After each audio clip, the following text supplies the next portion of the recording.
21. Chapter 21. Obligatory shower scene.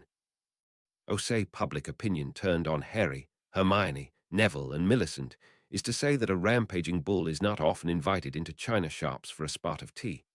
Roughly a quarter of the school thought they were guilty and drew wands if they got close. Another quarter thought they were guilty and ran when they came close. A third quarter either didn't believe it because they knew and liked the quartet, mostly Hufflepuffs, but a smattering of other houses. It was the last quarter that disturbed them. The ones that bowed, smirked, or gave thumbs-up signs of approval, as they did indeed believe the quartet was guilty, but approved of their measures to purge Hogwarts of its impure elements. How exactly a goblin, half-blood, muggle-born, and former virtual squib and blood traitor were chosen for this dubious honor made no sense to the quartet themselves at all. Yet it was this quarter, the one that believed they were guilty and loved them for it, that nearly broke Neville's and Hermione's heart. Millicent's sneer was being less and less faked, as humanity raced downward towards her opinion, as if it desired her to be right as much as she desired to be wrong, and Harry was goblin-raised, with a very jaundiced view of wizard-kind on his best day. These were not, for the record, good days.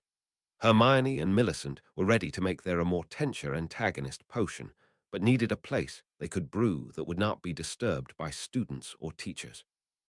Honestly, given that 6th and 7th year students had discovered hormones and broom closets, unused classrooms and secret passages at roughly the same time, finding a place that was not randomly occupied and or raided was difficult. There is no help for it. We are going to have to use Moaning Myrtle. Millicent sighed in some dejection. Who is Moaning Myrtle? Harry asked in confusion. Youngest of the Hogwarts ghosts, died in 1950. She was a Ravenclaw. Her causes of death are not in Hogwarts a history, and the newspaper sources at the time are all in the restricted section for some reason. There is no reason to hide the records of public events from future generations. We cannot learn from history if they keep hiding it from us. Hermione said, warming to her, they are censoring the library. Rant. That is why they hide it, of course. How can you escape blame from your past mistakes if you keep allowing everyone who needs to trust and obey you gets to read about how terribly you mucked up the last time? Said Neville grimly. 4 days, though. 4 days since we got the censorship rant last. That's got to be a record, chortled Harry happily, packing up his potions gear for their move. Millicent rolled her eyes. Her boys were not as bad as the Weasleys, but they were far from helpful at staying on topic.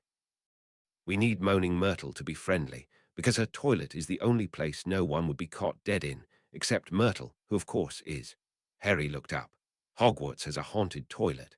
Neville looked up. Whole women's lavatory on the 2nd floor. It was supposed to be the main bathroom when the place was built, but after Myrtle died and started haunting it, people would rather hike across the whole castle rather than chance Myrtle in a mood. It made the listing of most haunted bathrooms of Europe. Neville said absently. When everyone looked at him, he blushed and stammered. It's a bathroom book. Gran has it in the main bathroom for when you get stuck on the loo and need something interesting to read. Hermione patted him on the shoulder, bonding over all book-related trauma before agreeing with Millicent. I have heard of the haunted toilet. All the girls know to avoid it, and it's not exactly like anyone is going to try dating when an angsty ghost with issues about popular kids could flood the room if she felt a tad jealous. It is perfect for our work, though. Turning to Noodle, who was buried deep in Harry's bedcovers, she tried to coax him out. Are you coming, Noodle? She asked softly.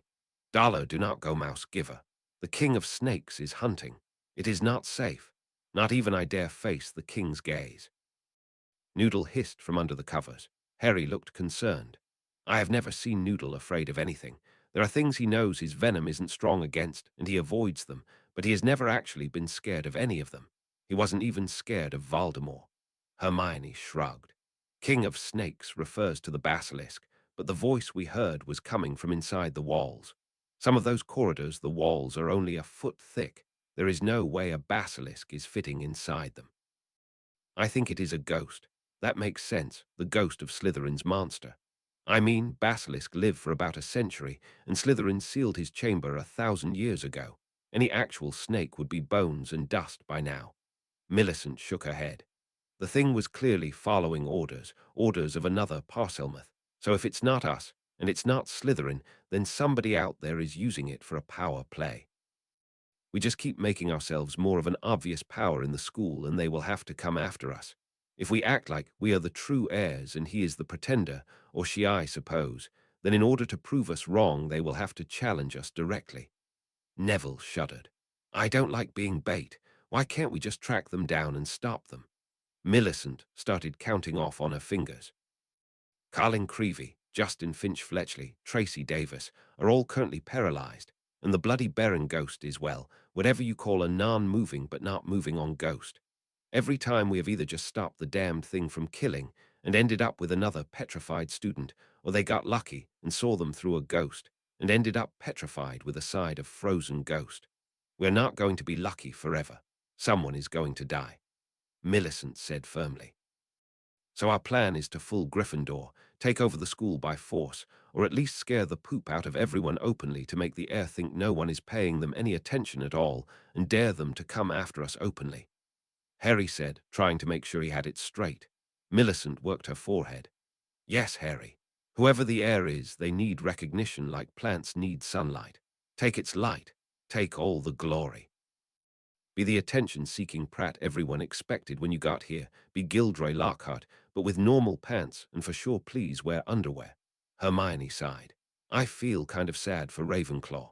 Neville stopped packing his herb kit for the potion making and looked up. Why sad for Ravenclaw? He asked. We are Hufflepuffs following a Slytherin plan to be fake Gryffindors to defeat the heir of Slytherin. They are literally the only house left out. Hermione said softly. Millicent grinned. Lockhart is a Ravenclaw. Hermione frowned. Right, well, Operation Pervert will rid Ravenclaw of its shame, so at least they will get something out of the deal. Onward, troops, to Moaning Myrtle's bathroom to make potions. Harry, Hermione, and Millicent were busy working on antidote potions, while Neville was ghost-sitting. I used to get picked on when I got here. I was nearly a squib, not enough magic to light a candle. I stuttered and had a bit of a weight issue.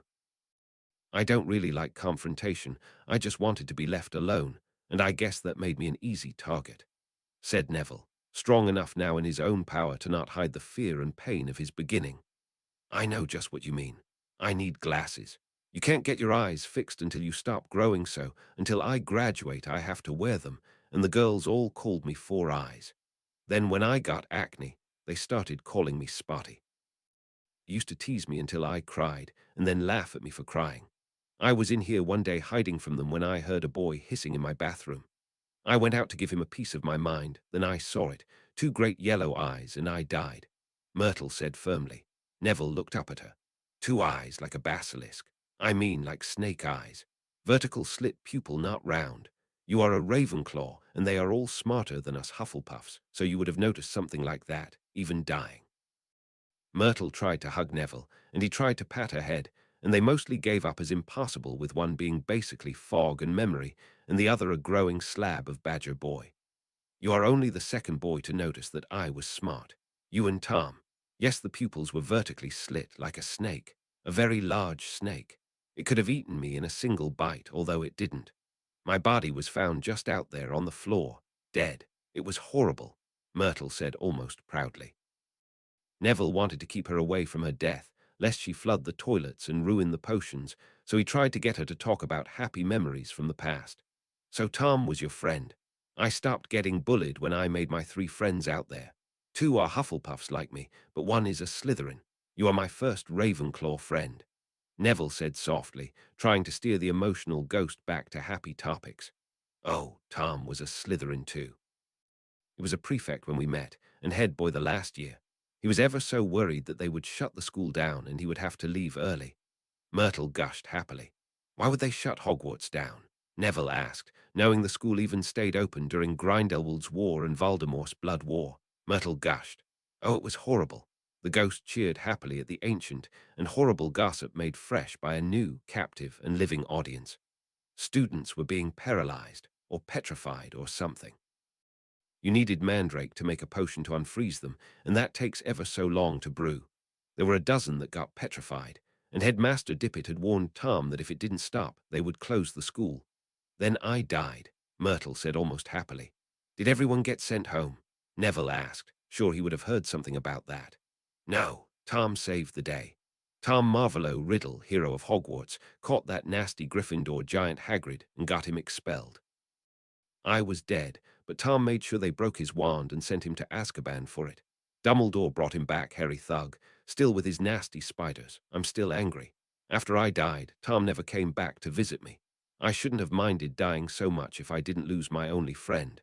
Myrtle began to sob, but Neville leaned into the ghost and murmured, I'm still here. I'm only a second year and not very special. I won't be going anywhere, Neville said. Myrtle only cried for a bit but didn't flood anything. After a while she offered softly, You are much nicer than the other boy who came here. Myrtle offered to Neville. Neville frowned. Is it normal to see so many boys in a girl's lavatory? I mean, this is my first one, so maybe it's common. Myrtle again entered gossip mode, and her face was suddenly inches from Neville's. It's ever so rare. At first I thought he was coming in here to put on girls' clothing. He was ever so blonde and pretty. He would have made a very convincing girl, and maybe he wouldn't sneer as much if he just came out of the closet. Myrtle gushed happily. Neville thought of the short list of sneering blonde boys and came up with one name. Myrtle, this sneering blonde boy who was ever so pretty. He wouldn't have been wearing Slytherin robes, would he? Neville asked. Myrtle tried to grab his hands in her girlish, gushing excitement. Do you know him? Are you a couple? Do you share the love that dare not speak its name?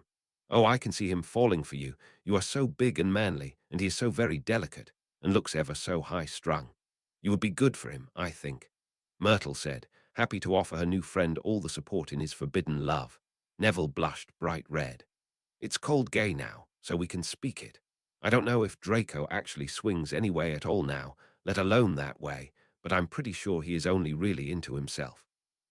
I'm into girls, but they just scare me a little too much right now to, do anything about it.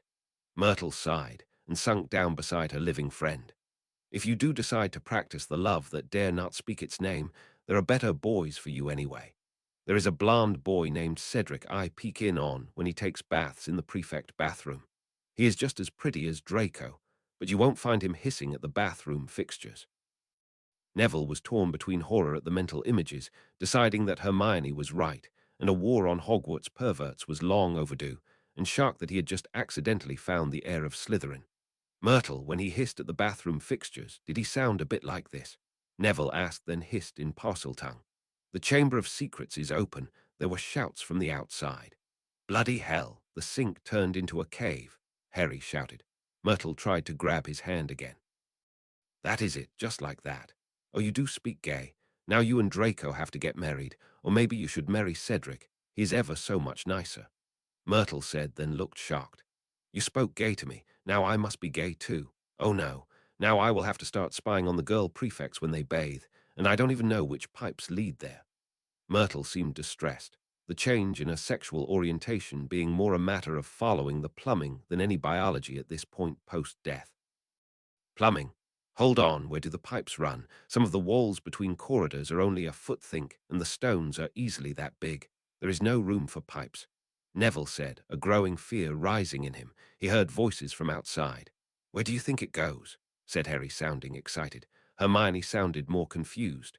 How can there be a cave here? We know what's on the other side of the wall, and there is no room for a cave, she said, applying logic to Hogwarts and getting it entirely wrong. Myrtle twirled happily mid-air. Oh no, Neville, the walls in Hogwarts are as thick as they need to be for whatever is inside them. I can sail through all the plumbing with my arms outstretched and never touch the sides.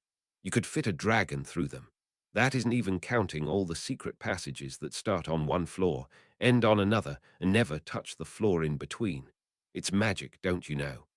Myrtle said happily. Neville held his hands over Myrtle's as if he was holding them, then said very firmly, If I could kiss you right now, I would. Myrtle, you were very brave, very smart, and may well have saved a lot of lives. Neville said, causing Myrtle to blush, which is odd in a ghost, and leaned down to brush an ice-cold kiss upon his lips. I must go now, and stop bad things from happening to other students, Neville said seriously. Myrtle gave him a happy wave as he came out of the bathroom and hissed at the cave opening. Close, Neville said, and the cave irised closed to become a serpent-marked sink. Millicent turned and looked at him. Merlin's beard Longbottom, that was ruddy amazing. You found the chamber. Neville shook his head. No, we made a mistake. The basilisk isn't the ghost. The ghost is the heir. Tom Marvolo Riddle is the ghost, and he opened the chamber last time and killed Myrtle before he stopped. Draco Malfoy is somehow possessed by him. Worse, the basilisk can go anywhere in Hogwarts through the plumbing. Apparently every single pipe is big enough inside for a dragon. Hermione blanched. Pack up. We have what we need, and I am not ready to face a basilisk. Noodle was right. We need to flee. Millicent demurred. You need to flee. I have a Quidditch match this afternoon. We are facing Gryffindor. No one is getting petrified if Draco is really the heir because he's our seeker, and that Pratt would never miss a chance to show off. Hermione nodded. Noodle needs to get out of the castle anyway. I did promise Katie Bell they could borrow him for anti-pervert work. I will be down there ready to spring if we catch Lockhart somehow perving on the girls' showers. Harry asked, have you told Noodle we need the pervert alive? Hermione looked puzzled. Maybe. I know I meant to. Harry shrugged. A boy goblin caught peeking on the women's bathing areas was fed to dragons, so he was only mildly curious rather than outright concerned. It was a great day for Quidditch, because winter in Scotland was always great for Quidditch. If you could play here, you could play in hell. Or as the Irish would have it, if you died playing there you would never notice, as hell would seem like a slightly milder day than normal. Sleet was driving like fangs of some guard who was angered at others using his sky. Yet the sun shone bright in defiance through tears in the clouds like the sun goddess wanted a good look at the game and was going to carve her way through for a peek. You would catch glimpses of the snitch or bludger as they passed through the beams of light, then loose then in the sheets of sleet and shadow. The quaffle was rock hard and slippery, and the bludgers were like twin orca loose among so many dolphins that the only surety was danger. Draco sat his broom and remembered his frustrating night with his diary. I told the basilisk to kill, and it refused, Malfoy wrote. That is Salazar Slytherin's own basilisk. Through the magic of Helga Hufflepuff, it has been kept ever young, but it was Salazar's hand-raised companion. It cannot resist the command of the heir of Slytherin. Tom reasoned. Those Hufflepuffs and that traitor bitch in my own house also speak the tongue, and they ordered it not to kill. Now it won't kill. Draco raged. You need to remove the pretenders. There can be only one heir of Slytherin. To the strongest goes everything. To the rest, nothing. This is the way. Tom wrote back coldly. Draco raged internally, but every time he tried something, they turned it against him. He did not even rule his own house. Slytherin was divided. Some thought Millicent, heir by conquest Lady Selwyn, Parseltongue and Potions genius, was clearly the heir. Some thought Malfoy the pure-blood Death Eater scion. Most thought that only one of them was going to survive the year, so no sense doing anything but enjoying the show. How can I remove the pretenders? The basilisk will not kill them. Draco had written. The ink sunk into the diary, then rose again in a far finer hand, with wisdom that made Draco Malfoy smile. This was the heir's wisdom. Quidditch is wizard celebrity. More than one political career has been born on the Quidditch pitch, and it is a time to unite your house behind you. In this game against the hated Gryffindors, you must see two things happen. Glory must be yours, and the pretender must have a very public accident. There is nothing sweeter than murdering a rival in front of hundreds of witnesses who will swear under veritas serum that you are innocent. The spells he had been forced to learn by Tom Riddle's ghost had caused him physical pain. He didn't have the magical reserves to do them himself, so he had to bring the diary with him physically under his play robes. The spells safeguarding the bludgers were layered by experts, and the product of almost 1,000 years of rune and charm evolution. They were widely accepted to be untamperable, and the very attempt would set off alarms woven into the structure of the bludger itself, to the point that a tampered bludger should not even be able to fly. Tom Marvolo Riddle, who would one day reveal himself to be Lord Voldemort, was no ordinary wizard. While Voldemort during the Blood War had been known to the public for his atrocities, he was feared by the powerful for his ability to bring down powerful defensive wards that were thought by everyone to be utterly invulnerable. The use of parcel magic to change and warp the flow of power, to weave the power flow inside an intact rune matrix, to adopt a new pattern as described by his chanted Parseltongue spells, had opened the most fortified positions, turn the best defended strongholds into a trap, or sometimes simply collapse the wards, and the space protected inside into a super-dense ball of collapsed space, whose total casualties could never be known. To turn a single bludger into a weapon to kill a schoolgirl was literally child's play for him. One bludger in a chaotic game with terrible visibility was deniable enough that its killing attack would be written off as bad luck. He prepared the second bludger as a backup. Never intending to use it, Tom Riddle simply corrupted the enchantments of both out of a sense of order that marked his early career, before too many Horcrux degraded his stability. Sharing Draco's body, he was perfectly willing to use the child's amazing reflexes. Honestly, Tom had to admit, the Malfoy chit had better reflexes that Tom Riddle held in life.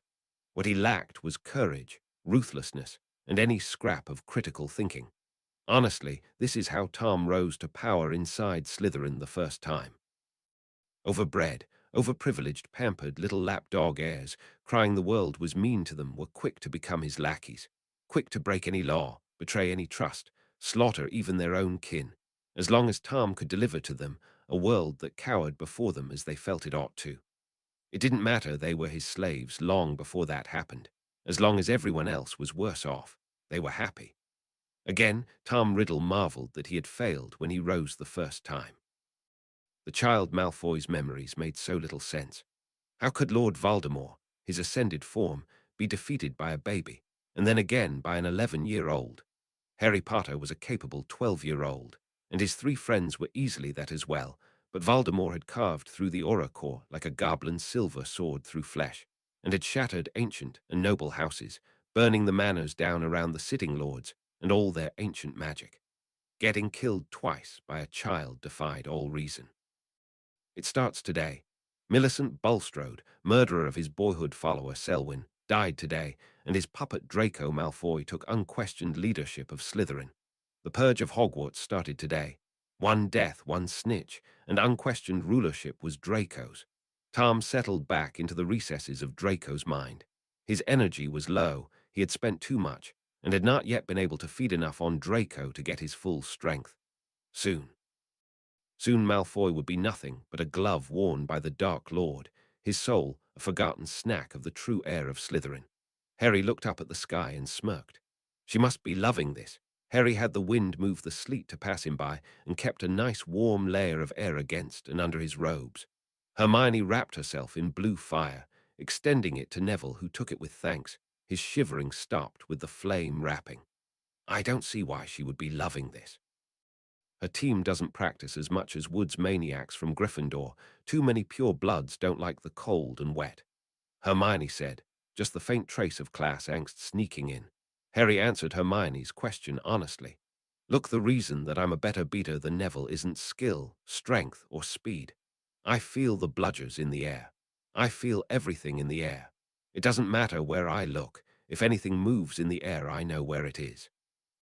Hermione held up her hand, watching the driving icy rain and sleet sizzle as it burned in her fire. So Millicent sees everything that is disturbing the sleet, anything that breaks the fall of rain she can feel or see. Harry grinned happily. Fred and George better watch out. While Gryffindor is pretty close to unbeatable in this crap, Millicent is completely unbeatable in this. The game went pear-shaped from the beginning. As the quaffle went up, and the snitch bolted for the sky, one of the bludgers tore across the playing field at speeds almost too hard to see and dove at Millicent Bulstrode, just as she made contact with the second bludger that one of the Weasleys had blasted at Adrian Pusey to stop his diving after Alicia spin it with the quaffle. The crowd screamed as the bludger shot towards the back of the beater's head at killing speed, only to see her casually roll her broom and tear off in pursuit of the bludger that nearly decapitated her. As the bludger slowed to reverse its course and resume attacking Millicent, she hit it at full speed and pounded it straight down at Katie Bell, who was forced to pull up short and missed the goal-mouth pass from Spinnet, who had drawn the Slytherin keeper out of position. 10 minutes of Millicent leading the bludger by the nose and using it as her personal weapon had left Draco fuming. He had needed it to look like an accident, but instead she was becoming the focus of play. Even if he caught the snitch, no one would notice or care. No, it was time to activate the second bludger. Slipping his wand into his hand and covering it with his robes, he cast the second activation incantation, and the second bludger tripled its speed and dodged around Fred Weasley to Arrow after Millicent Bulstrode like a Muggle air-to-air missile.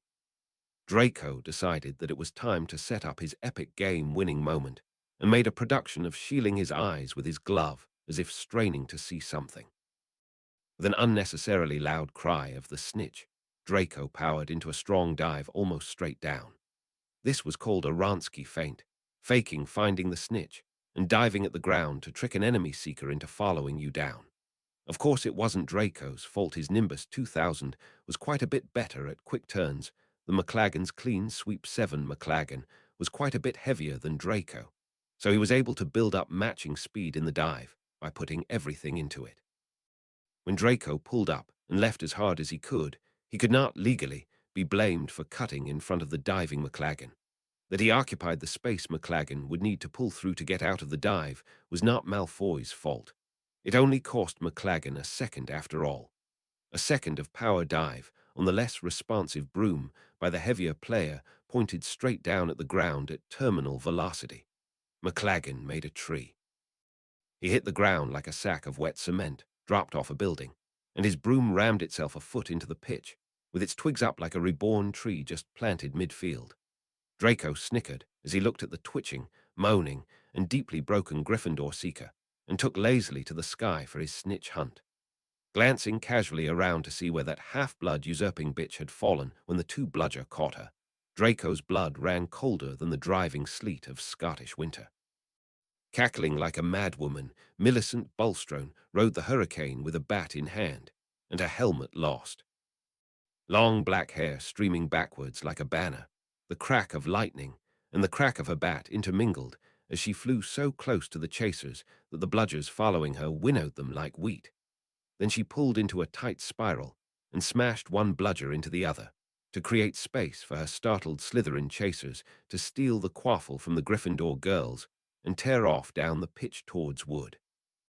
Hammering left and right, spinning like a top on her broom to avoid the bludgers, Millicent chased her chasers and dove sharply before cutting straight up, the startled bludger following her being a perfect target to her bat as she blasted the fast-moving bludger right through wood, driving him and the bludger through the goal, followed more sedately by Adrian Pusey's quaffle shot.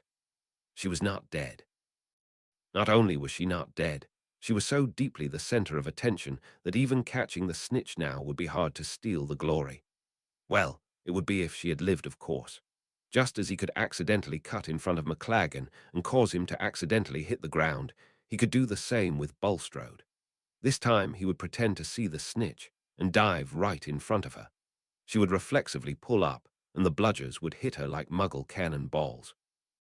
Not thinking further, Malfoy shouted again, "The snitch," and dove. He dove right at Bulstrode, who, defying all reason, climbed right at him at full speed. Her bat swung with a flash, and for a moment he thought she realized he was attempting to kill her and was striking for his head. In terror, he crossed his arms in front of himself, and something hammered into his palm. He heard that dolt Lee Jordan of Gryffindor, who did the color commentary of the game, scream out in amazement. Unbelievable, Bulstrode, the only surviving Slytherin beater, batted the snitch right into Malfoy's hands when the silly git dove too soon and missed it. Slytherin wins. Bulstrode had passed so close to Malfoy, as they passed that only the automatic Draco avoidance that he had programmed in saved his life.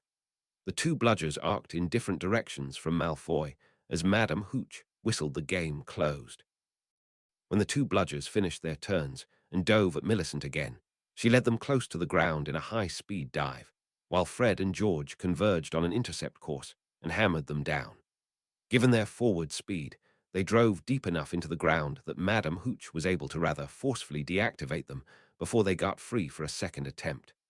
The Slytherin crowd was carrying Millicent Bulstrode, half-blood usurping bitch, on their shoulders to their changing room. Draco Malfoy, rightwise heir Slytherin, stood forgotten in the rain and wept. His father came down from the crowd and gripped his shoulder and offered a very reserved well done, flinching at the cold rage that shone back from his son's eyes. Victory tasted like ashes in his mouth. They had to die. Draco no longer cared about the cost.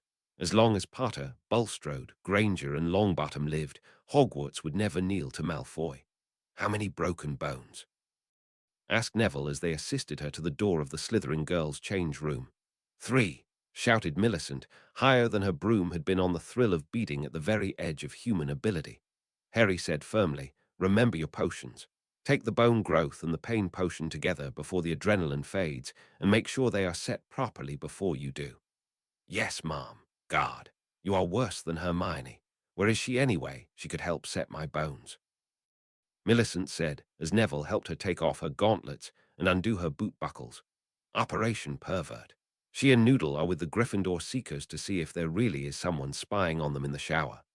Neville said softly. Millicent shuddered and gave them a thumbs up as she went into the Slytherin girls' change room with Daphne Greengrass to assist her undressing and bone setting. Peter Pettigrew was having a good day. He had picked his side when it proved that Dumbledore, for all his talk about being Light's champion, was perfectly willing to lose the war as long as he got to keep his hands clean. He sided with Voldemort, and the price was giving up James and Lilly Potter. That was fine. Peter was a rat in more than just form. He had been the extra in the Marauders. It was mostly the James and Sirius show, with Remus the werewolf there to keep them from outright atrocities. Peter was with them for protection from bullies at first, and then because it gave him a chance to play the bully by the end. I mean, pranks are always harmless when you are playing them, and a lot more fun than being the target. Prongs was a stag, Padfoot a grim, Moony a werewolf, and Peter was a rat. Well, look at them now. Prongs was dead and buried. Padfoot was Dementor food in Azkaban for Peter's murder. Wasn't that fun? And Moony was hiding out in the Muggle world, living poorer than some homeless people. Peter was living his best schoolboy life. Sure, he had to hide out as a rat, but rats can get everywhere. Oh, the girls. Girls, girls, girls. Peter giggled. Sure, Sirius got all the girls chasing him. James got his precious Lily and Moony. Well, that git could make winning the lottery depressing, so he got a lot of quality solo reading time. Peter got careful about hiding his tastes. James was an aura, and Sirius a hit wizard. Finding out Peter was a larrikin, a pervert with a taste for younger girls, might have got him a little bit dead resisting arrest. Now he was trapped living as a rat, that was true, with the poorest and probably stupidest wizard alive. Honestly, given an entire family of magical prodigies, I get given to Ronald, can't be asked to try Weasley. Good at, well, nothing at all except playing chess by himself. Another Moony, that one, only Moony at least got good marks.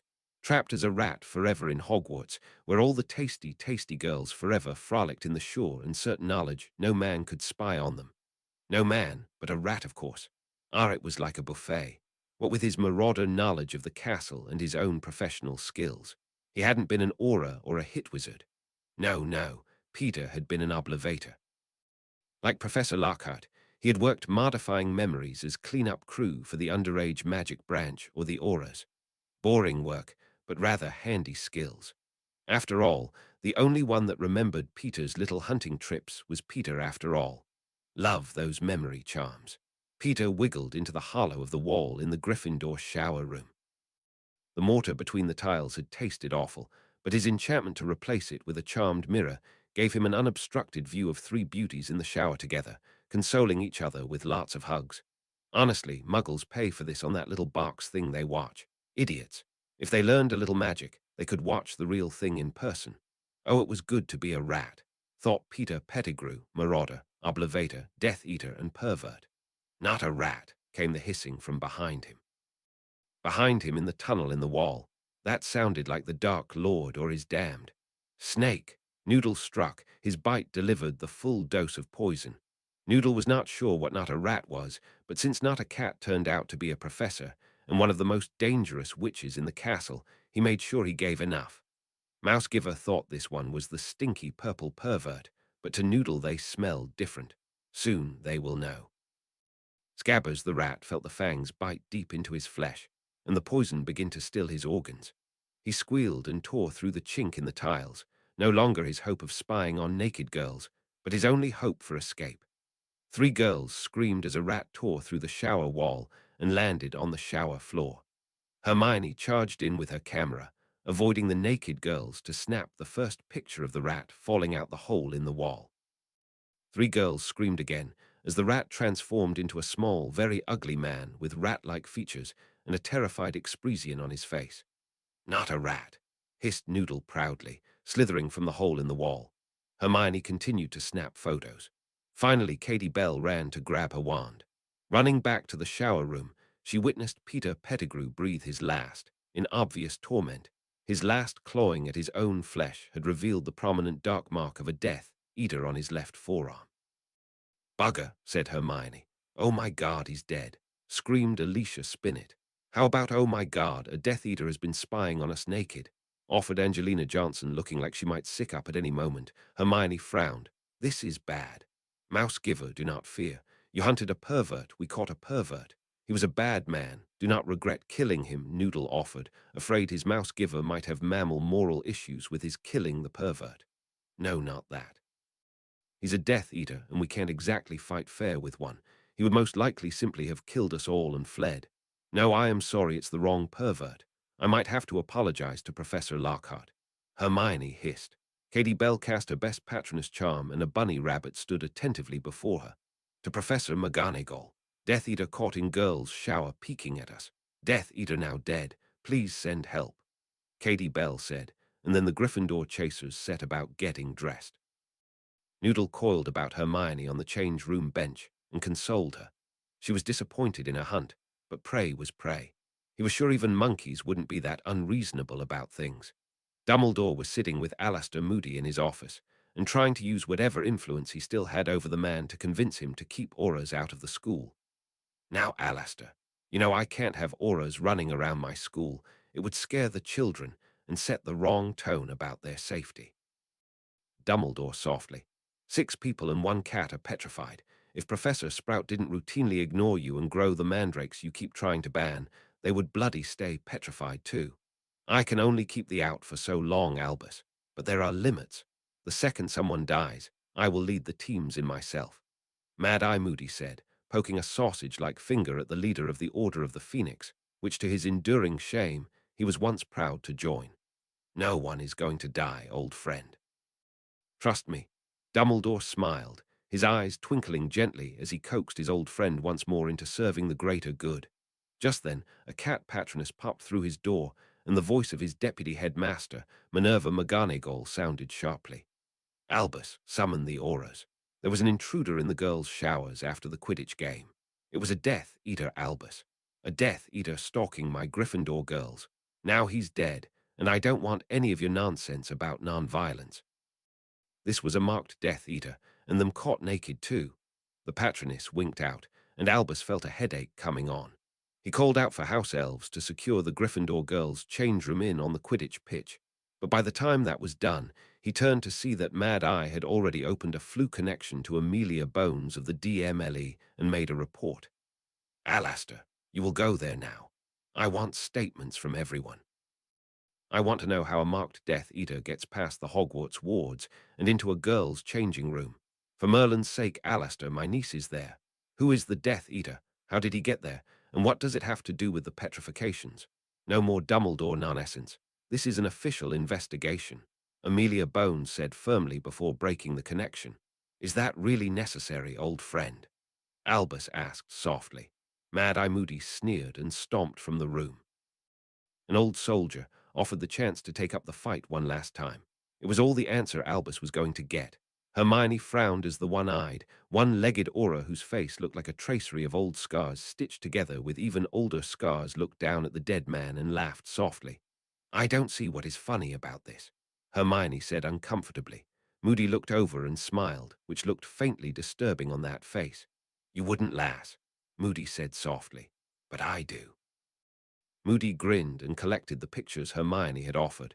Moody handed them to the Aura Department Raven and whispered, "Director's office. Eyes only," and sent them off before Albus Bloody Dumbledore could see them. "You see, lass, I have investigated Peter Pettigrew's murder before," Moody said with a laugh. Hermione blinked and said softly, "Wait, I know that name." Moody nodded and stomped over to sit beside her and pat her knee with his mace-like hand. "Everyone knows the name and the story." Sirius Black, the secret keeper for the Potter family, was secretly a Death Eater and betrayed them to Voldemort.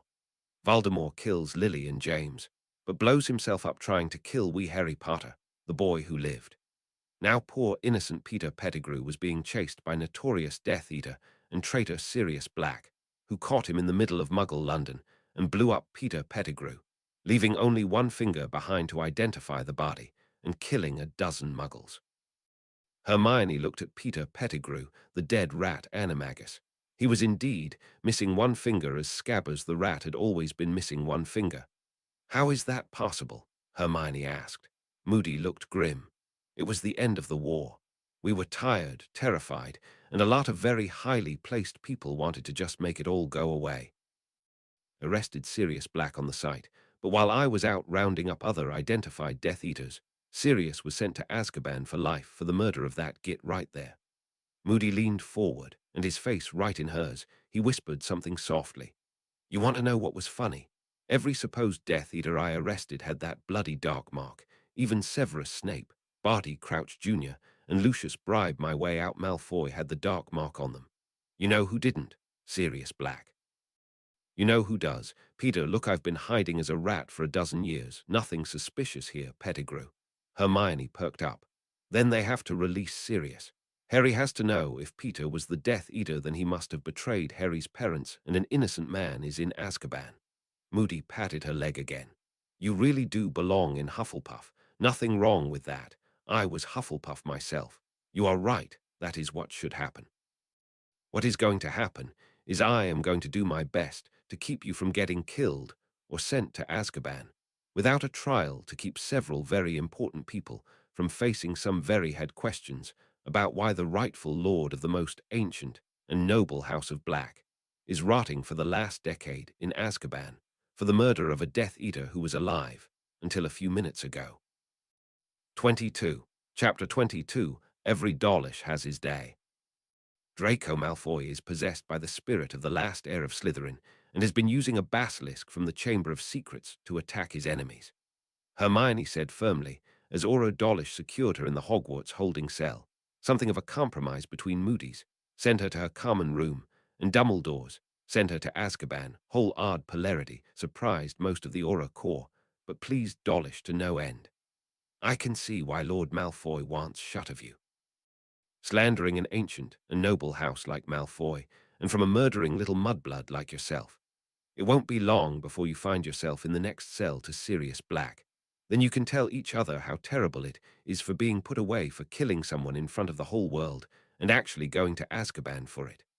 Dawlish snickered as he locked the door. Dawlish looked through the bars of set in the stout oaken door and then snarled at her. "If it were up to me, you would be in a proper cell in the DMLE until the Dementors came to take their nice new treat home for a full buffet dinner. You'd be properly chained then, all your magic locked down tighter than any squib and helpless as a newborn. Mad Eye only let us take your wand and lock that damned snake in a proper stasis box until we can destroy it right and proper. Now I'm stuck guarding you. Well, don't you worry, Mudblood. I volunteered. I want to hear you crying when the Dementors come for you. Even if you had your wand, you're just a second year, and no way you could hope to cast a Patronus." Dawlish snarled with a hunger that made his status as a law enforcement agent somewhat questionable. Hermione sighed and flipped him a Muggle offensive gesture before replying, "That sensitivity training really worked, didn't it, Dawlish? I swear even Draco can't be that much of a prat without instructions from Daddy using very small words." Harry Potter stood before Albus Dumbledore and made his case. "Draco Malfoy is under the control of the heir of Slytherin. Tom Marvolo riddled through a diary of some sort that holds his ghost. He's using the basilisk in the Chamber of Secrets to petrify students, and if we don't keep stopping him, he's going to be able to use it for killing them." Professor McGonagall, Sprout, Flitwick, and Snape stood like silent bookends on either side of Dumbledore's desk as Harry Potter made his plea. Dumbledore smiled serenely. Harry was at last properly motivated to stand against Voldemort, even if he didn't know it. What Harry could not, know is that no Horcrux had the ability to overwrite the soul of a living being. In order to do that, the Horcrux would have to have part of the target soul offered willingly and consciously, a process that would take a deliberate effort over weeks or months and involve a total dropping of mental and magical shields. No pure-blood heir would ever be so foolish as to open their heart and soul to a foreign magical object.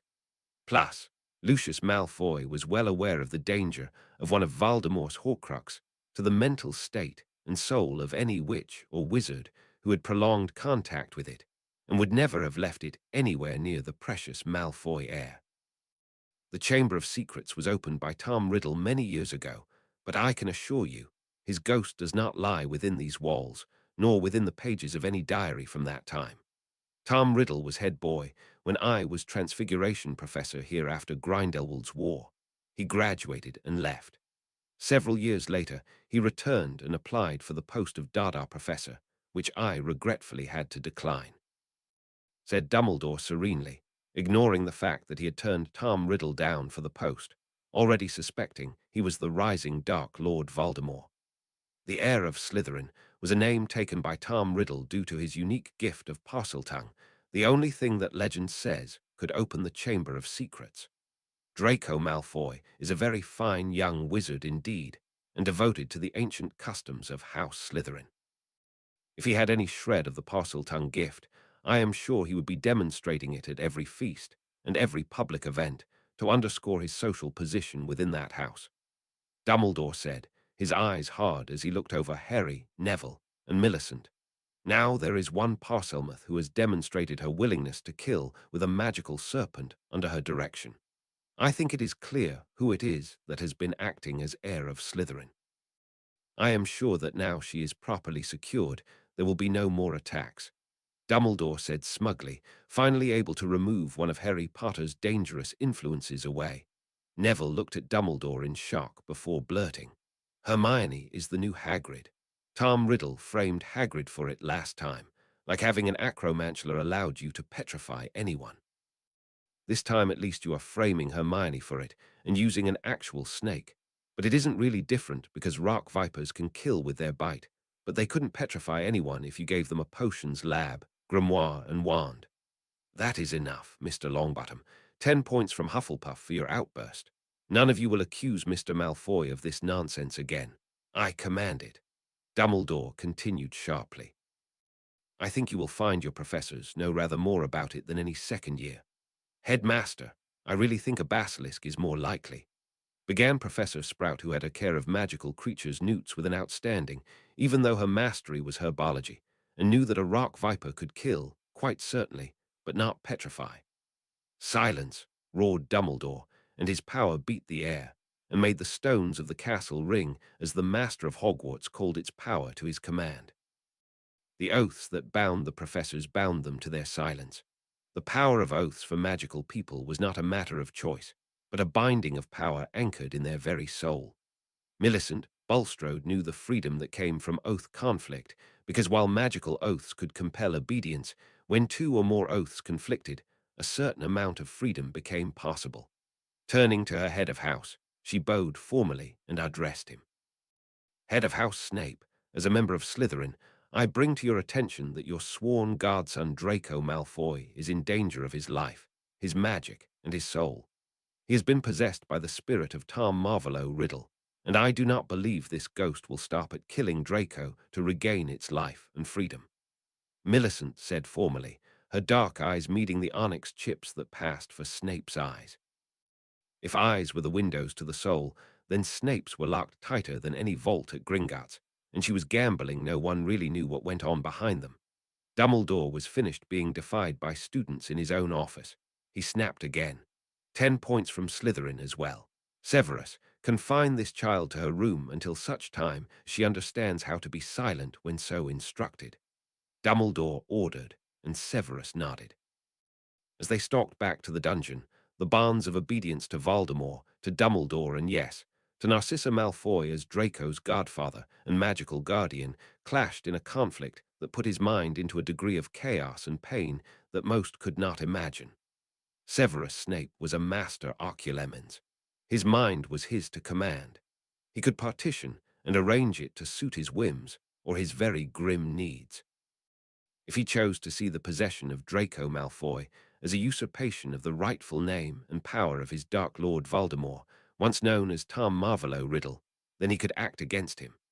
If Draco had been foolish enough to open his soul to allow Voldemort even the slightest toehold, there is no way he would allow Draco to live. The Dark Lord would eat his soul and wear his flesh like a puppet. To defend Voldemort, the pretender must be crushed. To save his godson Draco, the possession of Tom Marvolo Riddle must be proved. You have no proof that Tom Riddle possesses Draco Malfoy. Severus said neutrally, not looking at Millicent as he made a production of dragging her into the dungeon and towards the Slytherin common room. Millicent Bulstrode was a very good Slytherin, not as good as Severus Snape, but that was why he was the housemaster. She was, however, good enough to read between lines the housemaster drew so very thickly. Loud enough for Harry to overhear, she said quite firmly, "Do you agree that Draco Malfoy does not possess the Founder's tongue, but that Tom Marvolo Riddle does?" Millicent asked loudly. "Agreed. Draco has often complained about the unfairness of a half-blood upstart. Apologies, Miss Bulstrode. A goblin, blood traitor, and muggle-born from having a gift that should rightly be the property of an ancient and noble house like his own. If he had the ability, I would know of it," Snape concluded. Millicent asked the obvious question, because while she adored her Hufflepuff friends, the smart one was currently in jail. So any public demonstration of Draco using Parseltongue and Parcel Magic would be. Millicent trailed off. Proof my godson was possessed by the heir of Slytherin, and most certainly doomed to die unless the source of the possession is found and destroyed. Severus Snape concluded, having ridden the freedom of his conflicting oaths to the point he could reach without positive proof. Dinner in the Great Hall was tense before Harry and Neville arrived. Dumbledore was off in his office, doing damage control with flu calls to various concerned and outraged parents over the events of the last day. But the heads of houses sat at the staff table to keep order. Draco Malfoy was finally enjoying the primacy he deserved. His tablemates in Slytherin looked at him in wary fear. The Bulstrode girl was locked in the girls' dorm. The whole school was whispering the truth, that Draco Malfoy was the heir of Slytherin, yet the Granger Mudblood would go to Azkaban for his crimes. This was the ultimate Slytherin victory, to strike from the shadows, with every person knowing it was your hand, but none daring to charge him. Harry and Neville walked into the common room, and each of them cast Sonorous on themselves as they grabbed their place at the Hufflepuff table, looking over at the Slytherins. It figures that Hermione was the heir of Slytherin. I mean, she is Muggle-born, and Tom Riddle, who last claimed to be Slytherin heir, was Muggle on one side and Squib on the other. That is worse than an actual Muggle. It's like so weak you may as well give up and be Muggle," said Neville loudly.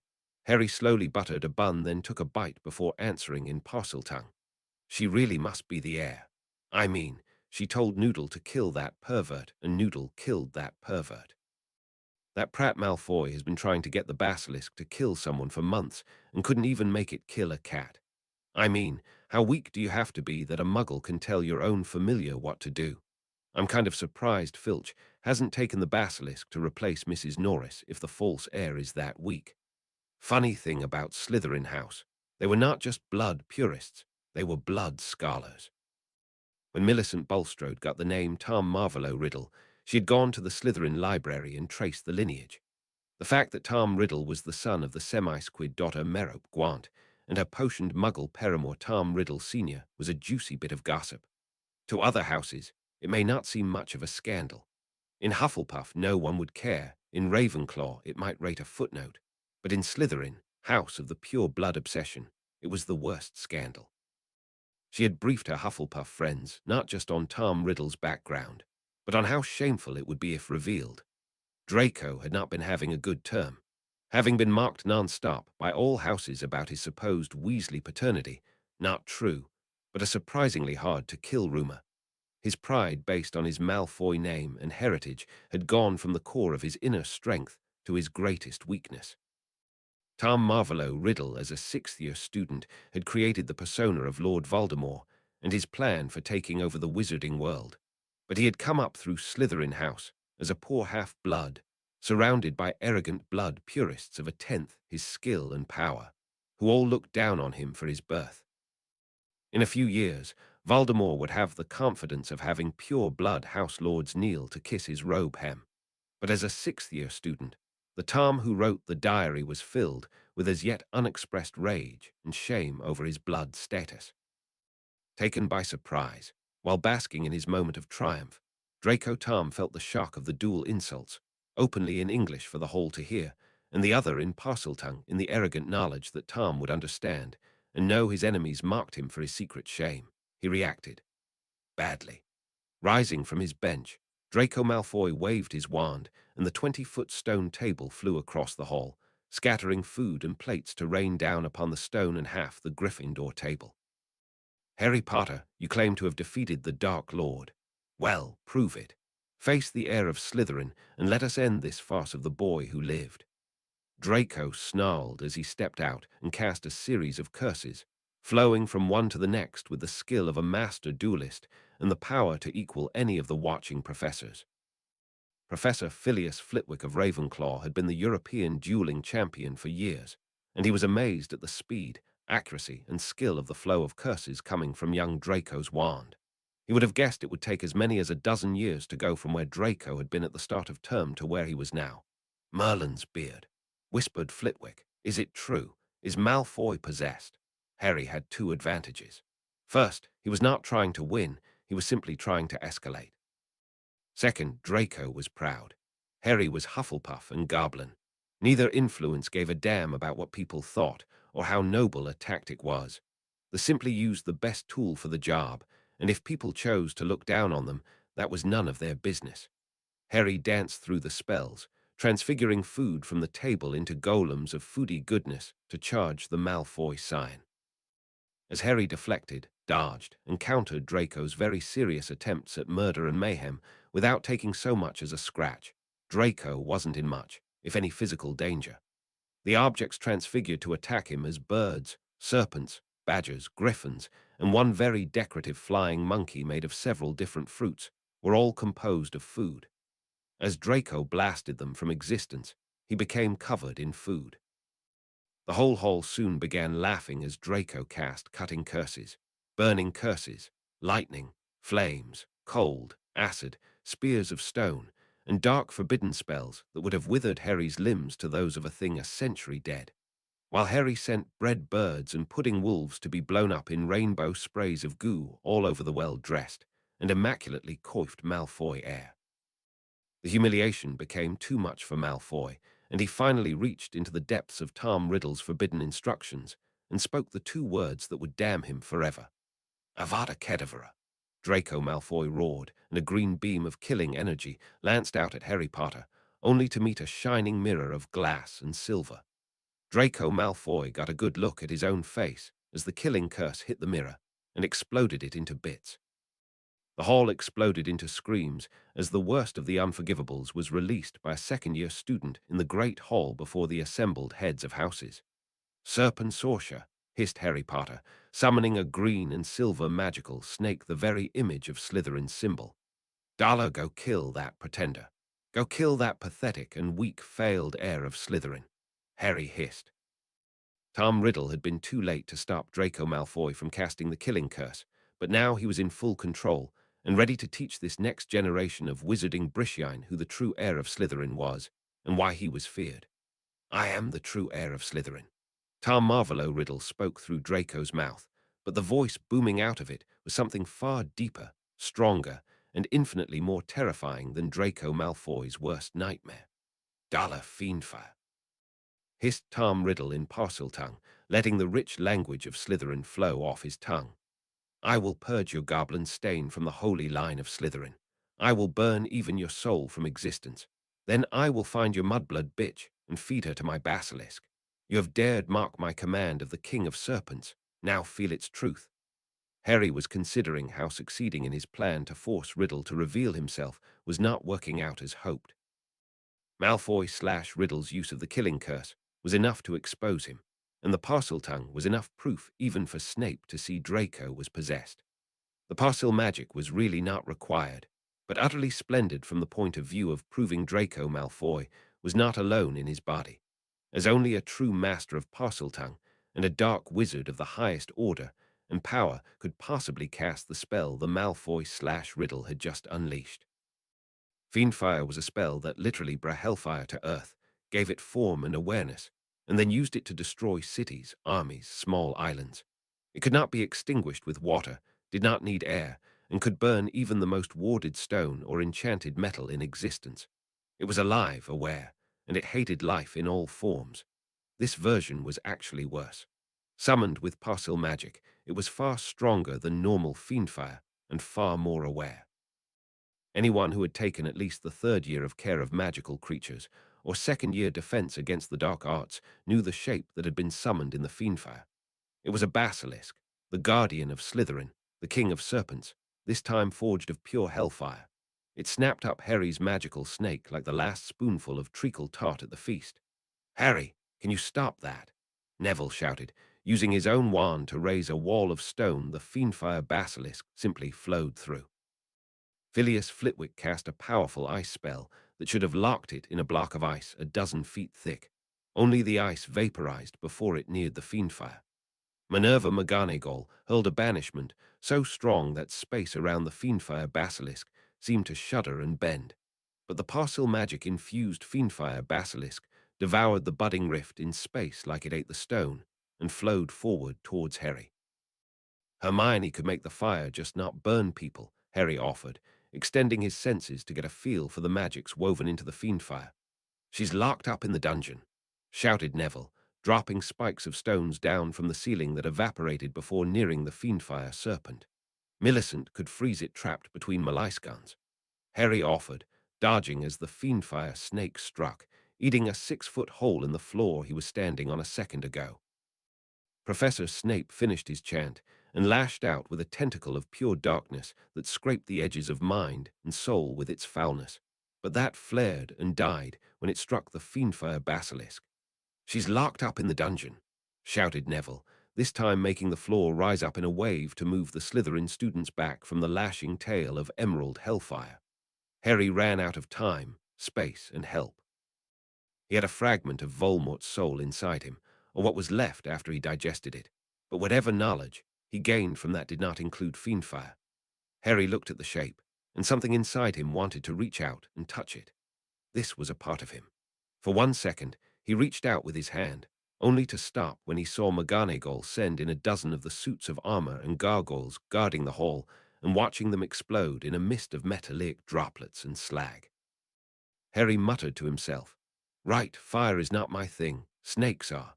Pulling his hand back, he reached out with his core, the heart of his magic. He shut his eyes and let himself feel the parcel magic, let it wash over him, flow into him and become him. Opening his eyes, Harry smiled and spoke softly. "Enough, old friend. Sleep now. I will call when you are needed." Harry gestured with his wand and made the motions for a simple release of the serpent's summoning spell, and to the shock and awe of the whole of the great hall, the fiendfire basilisk bowed deeply and faded away. Malfoy/Riddle stood stone-faced, looking at Harry with an unreadable expression, then vanished in a mist of darkness that seemed to form a screaming skull that flared about the room and swept down towards the dungeons. The Hogwarts heads of house knew that spell, especially Snape, who could actually cast it. It was the spell Voldemort taught all his Death Eaters, the one that allowed them to travel magically even inside the most restrictive teleport and apparition wards. In 50 years, no one who was not a marked Death Eater had ever been able to cast that spell. Draco Malfoy had used it to flee the hall. Albus Dumbledore popped into existence in the Great Hall, wrapped in power, his wand lost in the blaze of light that matched the beacons that passed for his eyes. "What is going on here?" Dumbledore demanded. "Your work, but don't worry, someone else will do it," muttered Neville Longbottom as he supported a nearly unconscious Harry Potter as they fled from the Great Hall towards the medical wing. Severus Snape stared at the place his godson had vanished from for a long minute, before turning and striding off towards the Slytherin dungeons, ignoring Headmaster Dumbledore's demand for a report. 23. Chapter 23, Her Bones Will Lie. Albus Dumbledore was a troubled wizard. He smiled softly as he watched Poppy Pomfrey cast diagnostic spells over the cut, bruised, and magically exhausted boy who lived, and the equally battered, but not quite as magically depleted or, sadly, unconscious Neville Longbottom. Lucius Malfoy had reached out to Minister for Magic Crouch, because Harry Potter had attempted to murder his son and heir in the middle of the Great Hall, and needed to be in Azkaban before he woke up. Minister for Magic Crouch had the very greatest respect for Lord Malfoy, as he owed his political ascension to him, and most of his actual noteworthy accomplishments had required discreet financial assistance or favors from Lucius' many contacts. Crouch didn't think he was corrupt. He was a man of great moral character is his own mind, but his dependence on his very dear friend and strongest ally surely required certain flexibility in laws that got in the way of the very real and urgent need to keep Wizarding Britain safely at peace, and assured that the ministry was very firmly in charge. Cornelius Fudge had put his best man in charge of the investigation of the petrifications at Hogwarts, Auror Dawlish. Dawlish had been Lucius' own recommendations, an ex-Slytherin protege of former Chief Auror Rufus Scrimgeour. He had come up through the ranks as both successful and discreet when the strict letter of the law could have far-reaching and damaging consequences to the public order. Mad-Eye Moody was a menace. His adherence to the letter of the law, no matter who the target was, had more than once resulted in a scandal that had threatened the government itself. Auror Dawlish was much more reasonable and understood that sometimes the greater good of society required some minor injustices slide, that good order was not just kept, but seen to be kept. Cornelius Fudge had flewed into Dumbledore's office to have a quiet word with Dumbledore to leave the investigation into the use of unforgivable curses and the disappearance of the Malfoy heir in an unauthorized magical duel to Auror Dawlish. All plans Fudge had of sweeping this quietly under the rug, with that little mudblood who was already in custody, or that documented murderess who had assassinated her way into the Selwyn title, and leave the boy who lived under some very safe ministry oaths of obedience, lest he follow them to Azkaban, and of course the very great favor the Longbottom house would owe him for keeping Neville out of it failed, due to Hufflepuffing. Susan Bones, a Hufflepuff of Harry and Neville's years, had seen the whole duel and owled Amelia Bones, head of the DMLE before Dawlish could be summoned from his post in the dungeon to browbeat Dumbledore into an owl band to lock down news of the event. Susan had, as any good Hufflepuff, activated her list, and every one of her friends, acquaintances, associates had done the same. The air had been so thick with owls when Cornelius flewed in that he honestly thought it was snowing. By the time Dawlish had left Albus Dumbledore's office with a quiet assurance that he was, quite unofficially, in charge of the investigation, Amelia Bones had already dispatched Mad-Eye Moody, with Kingsley Shacklebolt own quick reaction team to take rather more official charge. Albus Dumbledore now had two sets of auras, one answering to the head of the DMLE and one to the Minister of Magic from his own protective detail, glaring at each other and stalking the halls of his school. His own teachers were close to mutiny over Albus Dumbledore's refusal to accept that Draco Malfoy was the heir of Slytherin, and thus responsible for releasing a basilisk upon the students of Hogwarts. Albus had the ghosts and portraits of Hogwarts under his direct control. If something as large as a basilisk was moving through the halls of Hogwarts, he would know about it.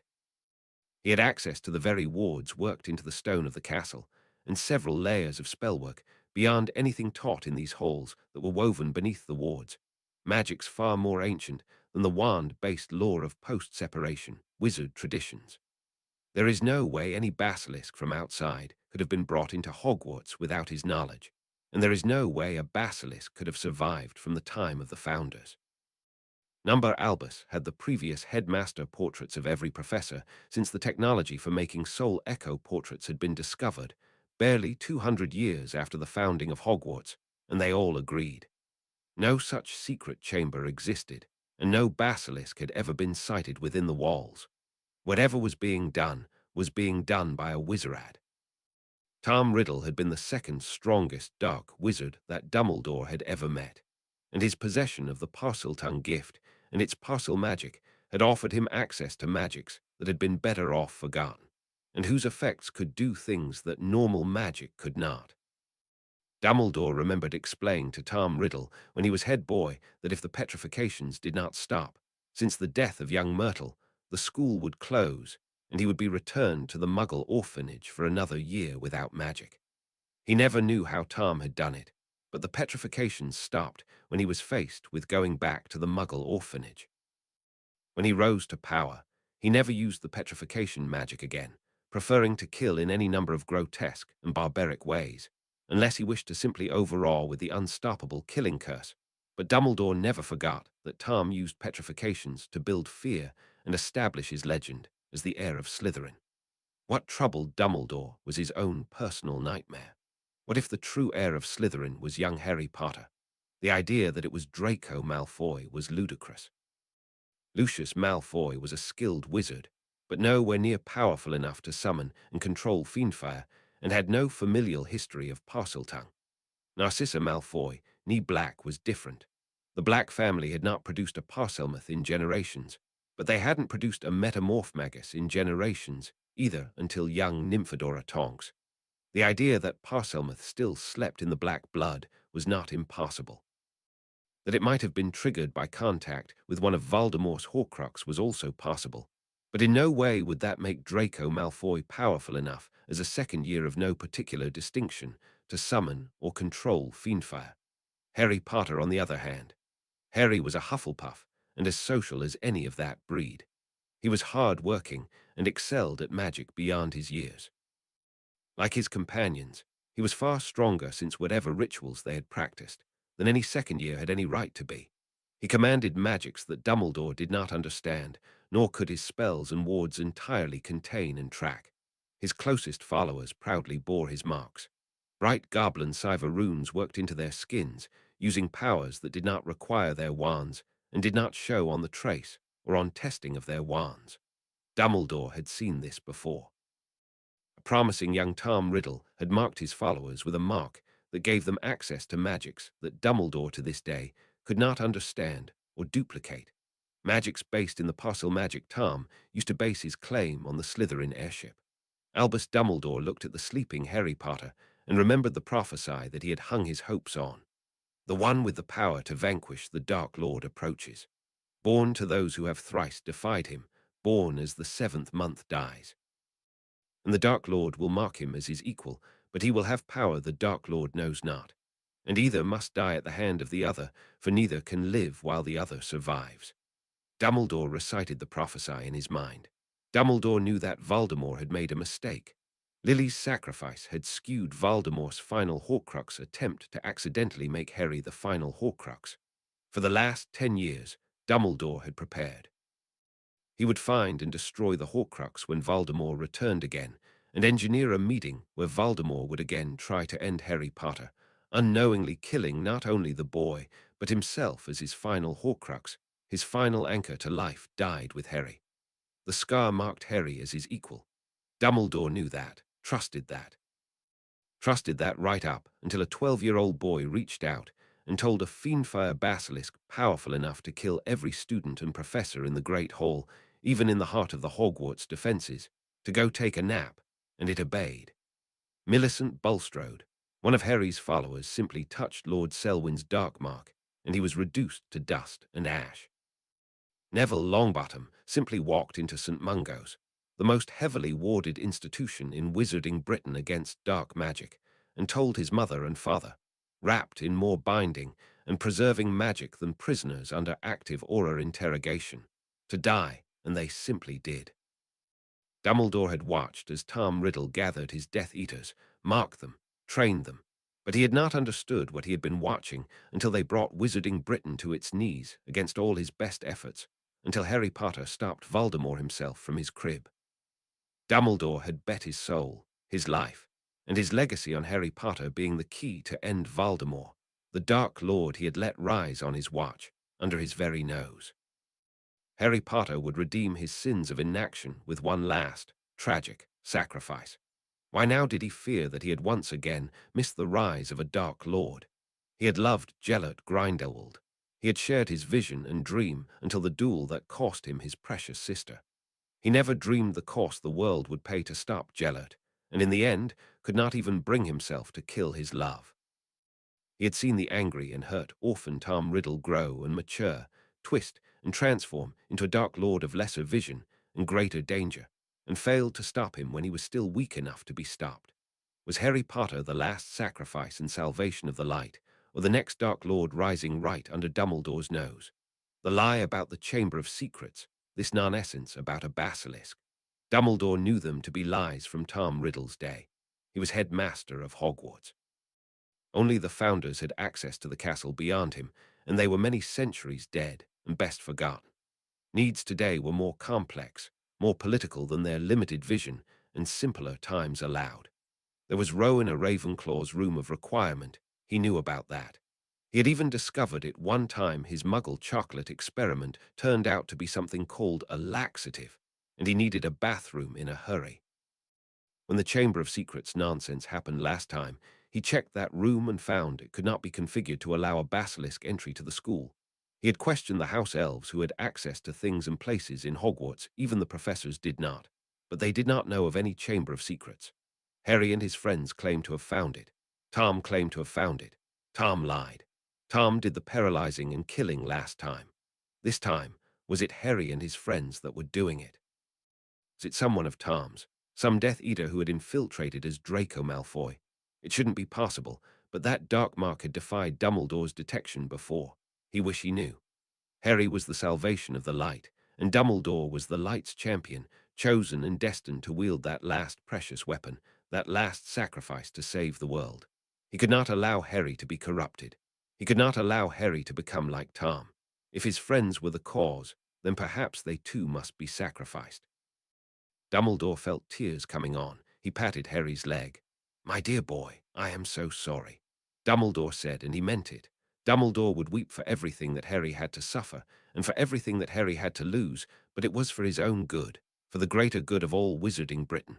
Dumbledore had come too far, paid too much, for it to all be lost now. Mad-Eye Moody barked a laugh from where he sat watching the beds and the door to the infirmary both. Sorry for what? Sorry that the boys did your job and dealt with that junior Death Eater garbage Malfoy. Sorry that there were witnesses. Sorry the DMLE showed up before you let Crouch send Lucius paid dogs to sweep these kids under the table so the world doesn't get to see how the third Malfoy in a row gets away with treason. Moody barked. Alastair, that is hardly fair. Draco Malfoy is not a Death Eater, and his father was acquitted before the Wizengamot of the charge of being a Death Eater. Dumbledore said in the gentle tones of a correcting parent. Moody nodded and stroked his chin. Right, right. Acquitted due to the transcript of Sirius Black's secret trial, along with Lord Selwyn, among others. All the accused Death Eaters not actually caught in the act who happened to be both well-born and rich. Funny how only the poor ones turned out to be guilty. Here is the thing, Albus. I arrested Black. He had no dark mark. He was too battered by the explosion that blew up Pettigrew and those muggles to be questioned at the time, but I checked him. He had no dark mark. I also saw the murder victim, Peter Pettigrew, when Potter's pet got him for peeking on underage girls in the shower. Pettigrew was very much alive for the last decade. Sirius was in prison for murdering him. Pettigrew had the dark mark. Isn't that funny, Albus? Dumbledore said nothing, his face going unreadable, and his own occlumency skills stopping Mad-Eye's probe like it hit the stones of Hogwarts' own ramparts. Mad-Eye grinned. What is funnier is that for all Sirius confession transcripts featured in the trial and exoneration of all those rich pure-blood bastards caught with the dark mark, when I look for records of the actual trial, they don't exist. Mad-Eye said coldly. Dumbledore made a placating gesture. Now, Alastair, many things were classified from that time. I have seen the trial records as supreme mugwump. Everything was in order. Even as Chief Aura, some is beyond your level. Dumbledore said with confidence. Mad-Eye grinned. Gotcha, Albus. That was a mistake. I am recording this, you know. Mad-Eye tapped his artificial eye and winked the good one. Muggles have the greatest ideas. Saw this series of Muggle films, James Bond or some such. So many amazing gadgets. Muggles can't do them for real, but wizards can, Albus. Who says Muggle studies is a joke elective? Moody continued happily. Amelia Bones, head of the DMLE, authorized me to look into the trial details, and while it is possible for the Minister of Magic himself to seal the records, the sealed records I requested would still be sent to Amelia Bones as head of the DMLE for her inspection. and a redacted copy of the information needed for my investigation would be forwarded to me. Do you know what, Albus? There is no record of Lord Sirius Orion Black, heir of the House of Black, ever receiving a trial. When his grandfather died, and Lord Sirius Orion Black, never having been convicted of any crime, became Lord Sirius Orion Black, head of House Black, a notice was sent to you as Supreme Mugwump, but somehow never entered into the Wizagamot record. Somehow Lucius Malfoy is voting its proxy, even though no such proxy was ever filed or seen, and the lord of that house still lives and has never been convicted of any crime that would strip him of his voting rights. Moody turned and pointed to Harry Potter. Sirius Black was Harry's godfather. He was set up after young Neville's parents, Frank and Alice, to be Harry's guardian, and yet somehow you end up his magical guardian, and he ends up in some muggle hell-hole with relatives that treat him like a house elf, while somehow you cast the Potter vote in the Wizagamot. Again, with no signed proxy available for examination. Moody turned and pointed to Dumbledore. When I asked Gringotts Bank about the Potter accounts, they tell me that you have attempted several times to use your self-appointed status as Harry's magical guardian to seize his vaults and properties, and only failed because Gringotts is under goblin law and Griphook defends his son's property with the last drop of blood, preferably from a wizard. Dumbledore shook his head. I was only looking out for Harry's best interests. He has been raised outside our world and our culture. He has been corrupted by the goblins and lacks the understanding to make sound choices in our world. Moody smiled like a shark. Being raised by Sirius Black, raised himself by Charles Potter from about Harry's age, would only give Harry the same training and morality his own father received growing up, but you made sure that didn't happen. Funny, you have been advised again, and again he is in prison illegally, and as Supreme Mugwump, you could have had him release with a wave of your wand or flick of your quill, yet even now you do nothing, or actively interfere. Why, Albus? Dumbledore's eyes went cold, and he stopped pretending to be the kindly grandfather. The boy who lived will not be tainted by the dark magics of the Black family. I will not replace one Dark Lord with another. Dumbledore said, and the magic of the room beat on Alastor like a heavy rain, but the old aura was unmoved. When the children are ready, they will take me and a team of auras to the Chamber of Secrets to find and arrest Draco Malfoy for using the killing curse against a living wizard. We will find whatever he has been using for his petrifications, and we will deal with it. Moody stated coldly. Dumbledore smiled. Unfortunately, I have ordered all of them placed in protective custody in the dungeons, for the crimes of involvement in a potentially lethal and unsanctioned duel, and for the use of forbidden parcel magic. Moody looked at him with his good eye. Parcel magic isn't illegal, Albus. It's a major branch of healing magic in India and America, and the Chinese imperial family all have it. The Iqua has never banned it, and even in Britain it didn't have a bad reputation until Voldemort. Your good friend Grindelwald managed to butcher half a generation in Europe without using it or even having it. Besides, it's a type of family magic, the sort of inheritance that sets the ancient and noble houses above everyone else and supposedly gives them the right to sit in the Wizagamot. You don't get to make family gifts illegal. Moody grumbled at his former leader. Dumbledore drew himself up, and the magic of the room gathered about him like a cloak of light that wreathed him in glory too bright to look upon. I am the headmaster of Hogwarts, and what I say is forbidden, he said, and the stones of the castle shook at the thunder in his words. He finished in a calm, even tone, as if he had not just done his best to overawe the old aura with the display of near godlike power. There will be no further use of parcel magic inside Hogwarts, nor by any student of Hogwarts outside these walls, Dumbledore said firmly. I will not permit another Dark Lord to rise on my watch, he said piously. Mad Eye blinked his flesh eye to get his sight back from the blazing corona of the light's champion briefly unveiled. He was, however, still unmoved. I will get an order from the Wizagamot if I have to. Those children say they can open the Chamber of Secrets with their little snake speak trick and find the hiding place of that junior Death Eater Malfoy. Even you have to let us have them when you get that order. Headmaster or not, Hogwarts is still in Wizarding Britain and half. a dozen Wizigamot members have bloody children stiff as a board in this infirmary waiting to get unpetrified. Half the rest of them are waiting to find out if their child is next. You will lose this one, Albus, Moody insisted. Dumbledore smiled.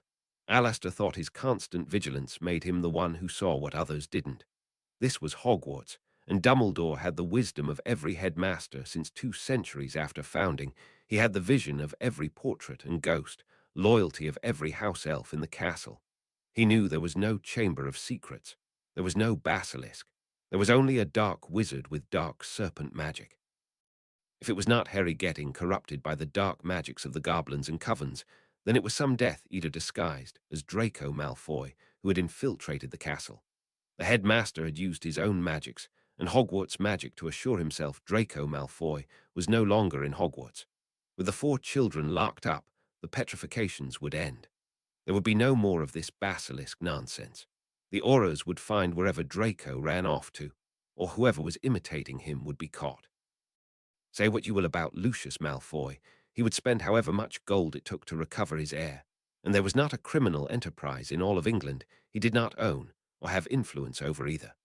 No one would be able to hide from both Malfoy and the Aurors.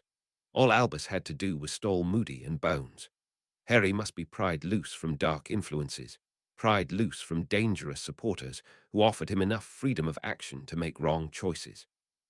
Harry was the child of prophecy, but only Albus Dumbledore had the wisdom to make sure the prophecy played out in such a way that Voldemort and Harry both died. Well-meaning interference could only lead to a future in which Harry died, and Voldemort yet lived. For the greater good, Harry must be kept isolated and dependent. Harry must not have the freedom to choose wrong, or the slim ray of hope the prophecy offered would fail, and Voldemort would shatter the wizarding world again, leaving too few pieces to ever rebuild. Moody left by flew to the Ministry to start the process of getting the Wizigamot Order in council to free Harry, Hermione, Neville, and Millicent to aid the Aurors in entering the Chamber of Secrets and either rescuing or arresting Draco Malfoy, depending on if that was the real Draco or an imposter. Auror Dawlish, on the other hand, had his best day ever. He had Hermione, Neville, Bulstrode, and even Potter under his guard. He quite expected a rather large donation of galleons to arrive at his Gringotts account, and a subtly worded expression about the health of one or more of the youths.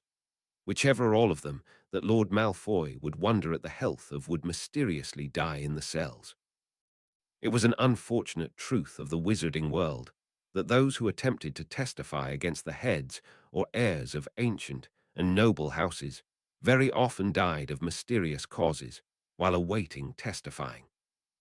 Minister of Magic Crouch had been very worried that these children were in danger of exposing scandals dating back to the end of the war that could imperil the balance of power in the Wizigamot, and could threaten to not only bring the sitting government down, but bring the country back to the bad old days of open fighting in the streets.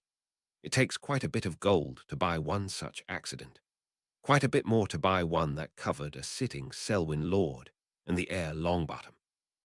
Quite a bit more than that to make the boy who lived into the boy who lived until just now. Lucius Malfoy had quite a bit more gold, and Auror Dawlish was quite happy to find out how much buying the way out of the whole young Draco so very publicly dug for himself would cost. Dumbledore had brought Harry, Neville, and Bulstrode down himself, and had Dawlish seal them in.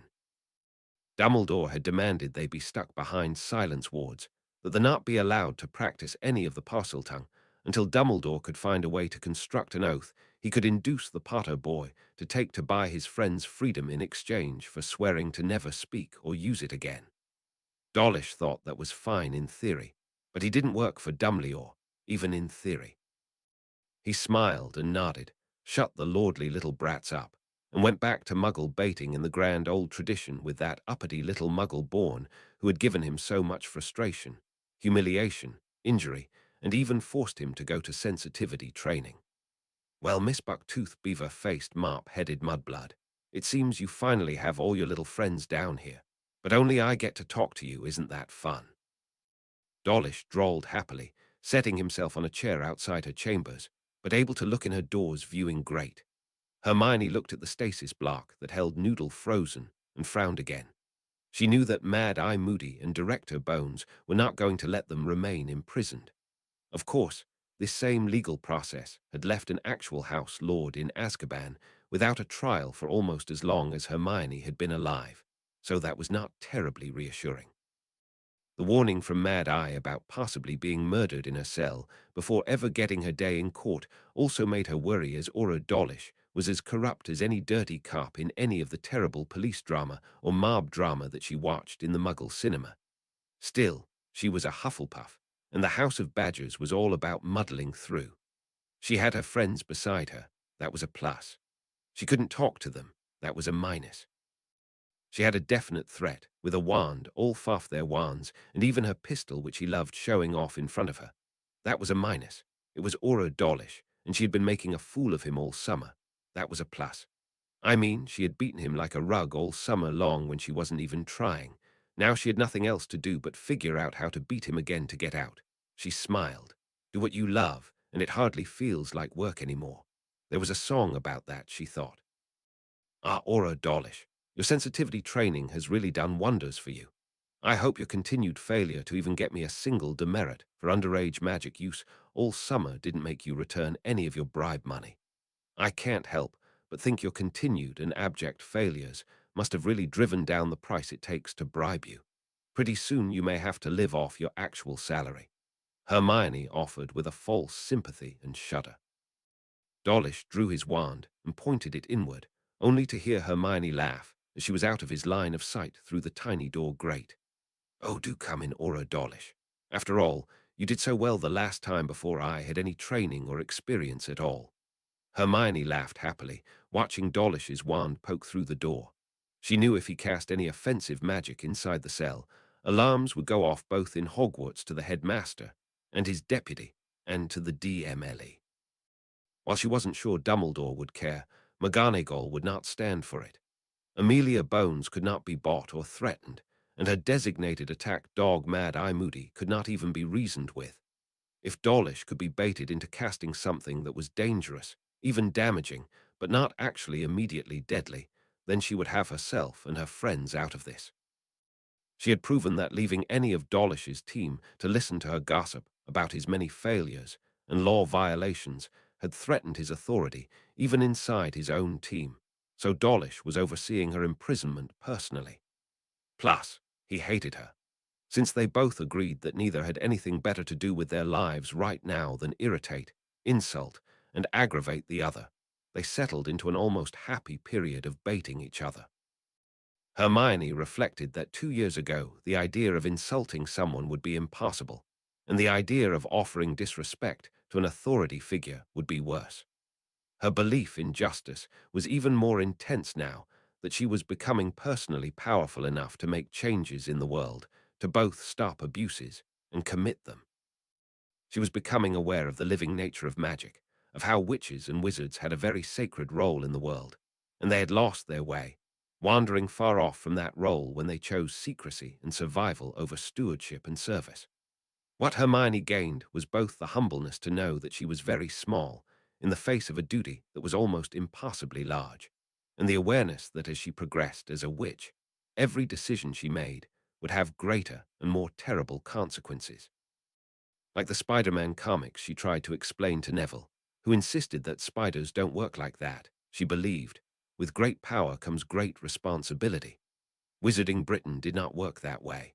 Those with great power used it trivially, arbitrarily, and mostly badly.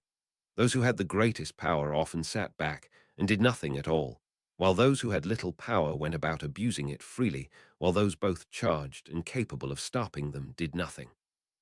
Hermione wanted to respect authority. She wanted to obey authority. She wanted to practice the rules as written in the sure and certain knowledge that the system was fair and justice will win out. She was, however, a Hufflepuff. When you found a load of dragon dung in the hallway, each house took a different approach. Slytherin could tell themselves it wasn't their job and pass it by.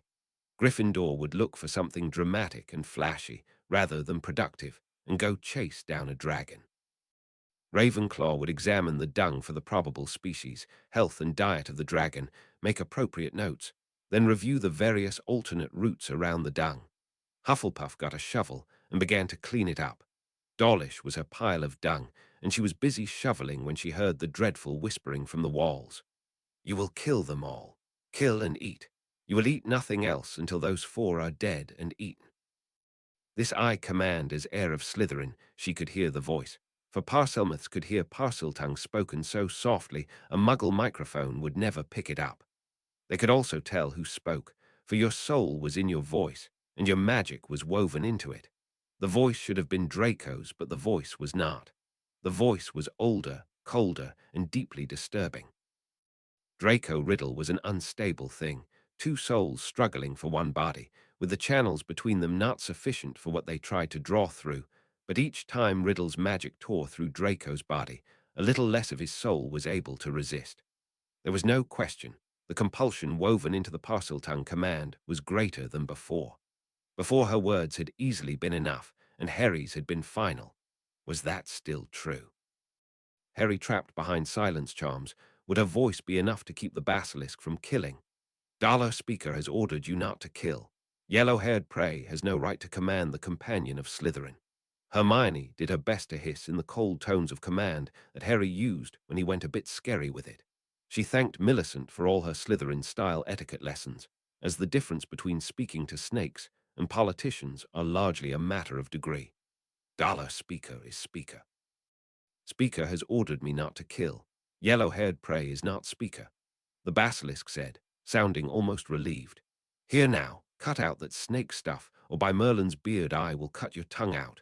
I can give you a bloody potion to grow it back if anyone wants to hear you beg before your sentencing, Dawlish shouted, sounding more than a bit disturbed, as while he could not hear Riddle or the basilisk at this range, he could hear Hermione. I am the heir of Slytherin, Malfoy/Riddle hissed. Hermione had been baiting Dawlish into an illegal attack all day, and somehow she was not able to switch mental gears fast enough to stop her mouth. She found herself, Morgana preserve her, quoting perfect Prefect Percy. You aren't even the heir, Weasley. Do not ask for what you cannot take. Hermione said, adding one of those little Slytherin quotes that Millicent was always using to underscore her many problems with Hufflepuff solutions and decisions. If you want to insult a Slytherin, you can't go wrong by quoting Slytherin. I will take you myself. You will beg the basilisk to kill you before I am done. Your bones will lie in the Chamber of Secrets. Malfoy/Riddle hissed, and this time Hermione heard it like it sounded from right outside the cell. Because he was. A black cloud had flowed up the corridor with the speed of a charging horse and condensed into a young and very angry-looking Draco Malfoy. Well, if it isn't the little Malfoy brat. Your old man will pay through his arse for your otherwise worthless hide. Hand over the wand, boy, and I will pack you off to his custody until your daddy's lawyers can bribe you out of this. Dawlish said, the light of paydays gleaming in his eyes. His reflexes were no joke. Aura Dawlish may have had several moral failings that had largely grown from the utter futility of trying to remain honest as an aura in a society in which the trials are conducted by the chamber, whose members are the ones committing the crimes. He was corrupt because he gave up bothering to try when the system was so deeply rigged that honesty was just a great way to remain poor while those above you drank at the teat of gold. He was, however, one of the best auras on the force. When Draco Malfoy's wand came up, and the blood-boiling curse was the wand movement that the Malfoy brat made, Dawlish already had his best Pratigo Maximo shield up in front of him. Dawlish did not understand the hissing that came from Malfoy's mouth, because the only people who had ever crossed wands with Voldemort using parcel magic and lived were Dumbledore, Harry Potter, and Alastor Moody. Any of those worthies could have told Dawlish that his shield would not even slow down a parcel magic curse. It would strike his chest, and his blood would boil, cooking his organs and leaving him to die screaming in agony at Riddle/Malfoy's feet. Hermione had no wand. Her wandless magic was not capable of moving Dawlish even a few inches, let alone clear of the curse. Her magic was trapped behind the wards of the door, and only the small window grate was open to watch Dawlish die in ignorance. Hermione was a Hufflepuff. She had to try. Slamming her left hand into the grate, she felt her ring finger break, but she got 2 fingers out past the wards, and a flash of raw elemental fire blasted at Dawlish's face from the door. The reflexes of a combat-trained aura are something that have to be seen to be believed. Dawlish didn't just flinch, he threw himself aside, and as he did, the blood-boiling curse caught only his left forearm. It was enough to take him out, but not kill him. The pain and shock from having all the blood in his left arm boil, and his veins, arteries, and capillaries explode was enough to send him into trembling, wide-eyed, and helpless shock. Had it struck his torso, as it was intended when it passed through Dawlish's shield unhindered, he would have been killed, not incapacitated. Draco Riddle snarled. I am so sick of your muggle-born meddling interfering with my ascension. I am the true heir of Slytherin, and you are entirely the filth I am here to clean up. I will drag you down into the chambers and force the basilisk to kill you. I will not be challenged. I will prove my right to be heir, and yours will be the first death of my second rise. Dawlish heard all that, and it would be days of processing before he understood all of what it meant. His body was too shattered to do more than moan, as Draco Riddle pointed his wand at the door and didn't bother opening it. Reducto, Draco cast, shattering the door and triggering dozens of alarms.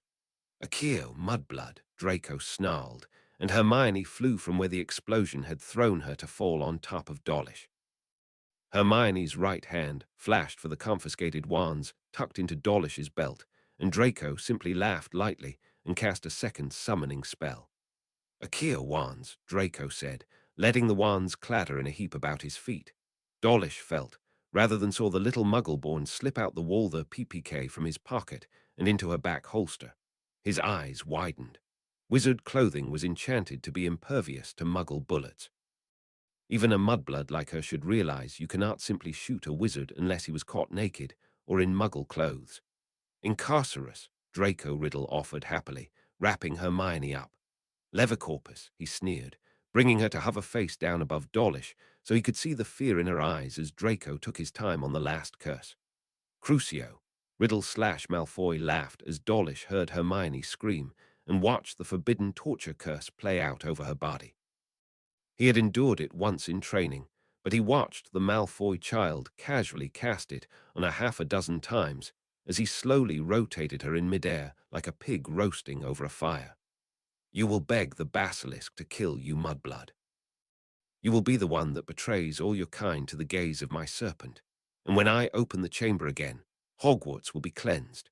Whatever now occupied the body of Draco Malfoy laughed long and loud as Dawlish realized that no child of his age could possibly have enough power or hatred to manage what the Malfoy heir was doing right in front of him. He heard the sound of approaching feet, as the alarms of the blasted doors and unforgivable curses brought Aurors and Professor McGonagall charging down to investigate. Dawlish saw Malfoy casually slice the cheek of the mudblood girl, and with his wand tip and her blood trace something on the wall. Her bones will lie in the Chamber of Secrets. Draco and the girl vanished in the Death Eater smoky transport spell as McGonagall, and the rest of his team raced up to see a helpless, and soon-to-be one-armed Dawlish weeping helplessly as he lay alone and broken before the empty cell he had been guarding. 24. Chapter 24, A Potion for Everything. Fred and George were suffering a little shell shock after what was being called the Battle of the Buffet Tables, due to the large number of tables from the Great Hall that had died in the battle between Draco Malfoy, whom yesterday either twin would confidently have pranked openly without fear of reprisal, battled Harry and Neville, while largely ignoring the attacks of Professor Flitwick, former European dueling champion Professor McGonagall, a transfiguration master, and Professor Snape, a rumored former Death Eater of Voldemort's inner circle. There were weighty matters of morality and survival that ought to be balanced by any wizard with half a brain before getting involved in matters as complicated as what was the truth behind the heir of Slytherin, and the ongoing campaign of terror and petrification being waged against the Hogwarts students. Unfortunately, each Weasley twin had half of a brain, and each had independently left thoughts of consequences to the other while they focused on the Gryffindorish bits that were shinier. I say, Fred, said George. They seem to have locked up, continued Fred, our Eichel secondies. Finished, George. Kill one little pervert peeper, complained Fred, who was legally dead anyway, offered George. So totally doesn't count. Concluded Fred, so totally doesn't count. Agreed George, and our little study puff is in prison. Gloomed Fred. Then our little Snakekins gets put in the slammer for telling Snapey that Draco's in trouble. Offered Fred. I only got detention for telling Snapey that Draco was an house elf in a bad wig. Reminisced George happily. Detention, sure, but no jail time. Offered Fred, with a career delinquent's understanding of the proper flow of the justice system. Our little Tufferpuffs are in the clink, complained George, for not getting greased. Cursed Fred, by that greasy git, continued George Draco. They finished together. It's a miscarriage of justice, shouted Fred. Blimey, said George. What bit was shocking? Asked Fred, concerned. I didn't even know Justice was pregnant. Pointed out George. You can't be. Offered Fred, too careful. Agreed George. It would be terrible, offered Fred, if our little puffs, agreed George. And little Snaky, offered Fred, and the actual Snaky. Pointed out George. Very definitely the actual Snaky, agreed Fred. Went mysteriously, offered Fred, and quite inexplicably, agreed George. Missing. They offered together. They rounded the corner towards the stairs to the Gryffindor Tower when they ran, almost literally, into the black-robed form of Professor Snape. Weasleys, Snape sneered. You will come with me to my laboratory for your detention. Ah, began Fred, looking confused. Detention. Finished George, looking rather interested. Snape sneered his best, and as head of Slytherin his best was simply outstanding.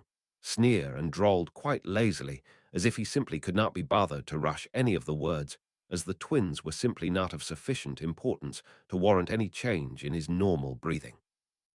You will be very thankful that I am consenting to take you to the dungeons to work off your detention for the next 2 weeks for the crime of stealing an experimental potion, one that the stars will not be aligned properly to even attempt again for 17¼ years. Snape said, then turned and began walking to the dungeon with great sweeping steps that implied an urgency quite at odds with his words. Fred and George shared a look, matching the words and actions, and coming up with some sort of Slytherin doublespeak. They nodded and grinned. Snape didn't prank, but the Weasleys understood that may just be for the same reason that grown lions don't play tag. Cubs and kittens play tag to learn to hunt. Lions simply hunt. Perhaps snakes work the same way, and this snake was slithering with quite lethal intent. 2 lion cubs scampered towards the dungeons with a grin that spoke of the danger of rogue lions working together. Inside the dungeon, Snape took them to a table in front of a huge array of equipment, so involved that they could not even fathom its purpose. There was a cauldron brewing, a long series of rune-marked glassware and magical water cooling for condensing, a second runic filter that glowed with enough power to make the air shimmer, and bits of golden liquid visible in the bottom curve of the final condensation coil. Snape began cursing loudly. Do you know how hard it is to collect enough fairy dust to make a time turner? The Unspeakables have been crafting them for centuries and have less than a dozen. There are fairies in the Forbidden Forest, and a master potioner, if he was so inclined, could collect that fairy dust, and if the stars aligned just right, could in fact make a potion that would allow someone to journey back in time just once to stop a tragic event from occurring. If I could have brewed such a potion, I would have used it to go back and make sure my most promising Slytherin potion apprentice did not end up rotting in custody, and the first decently promising Hufflepuffs, since Diggory didn't end up sitting in the dungeons waiting for someone to accidentally get cursed into a puddle of goo trying to escape. Fred said the quiet part out loud. Awful lot of conditionals in there, George amplified, but you could say it was true. Fred speculated. Even under oath. 2 blue-eyed gingers met the gaze of the darkest eyes they had ever seen, and 3 sets of lips twitched into the ghost of a smile. Because you stole this time travel potion, I am unable to go back and stop an annoying but promising Hufflepuff from being taken to the Chamber of Secrets to a fate Myrtle Warren most likely discovered.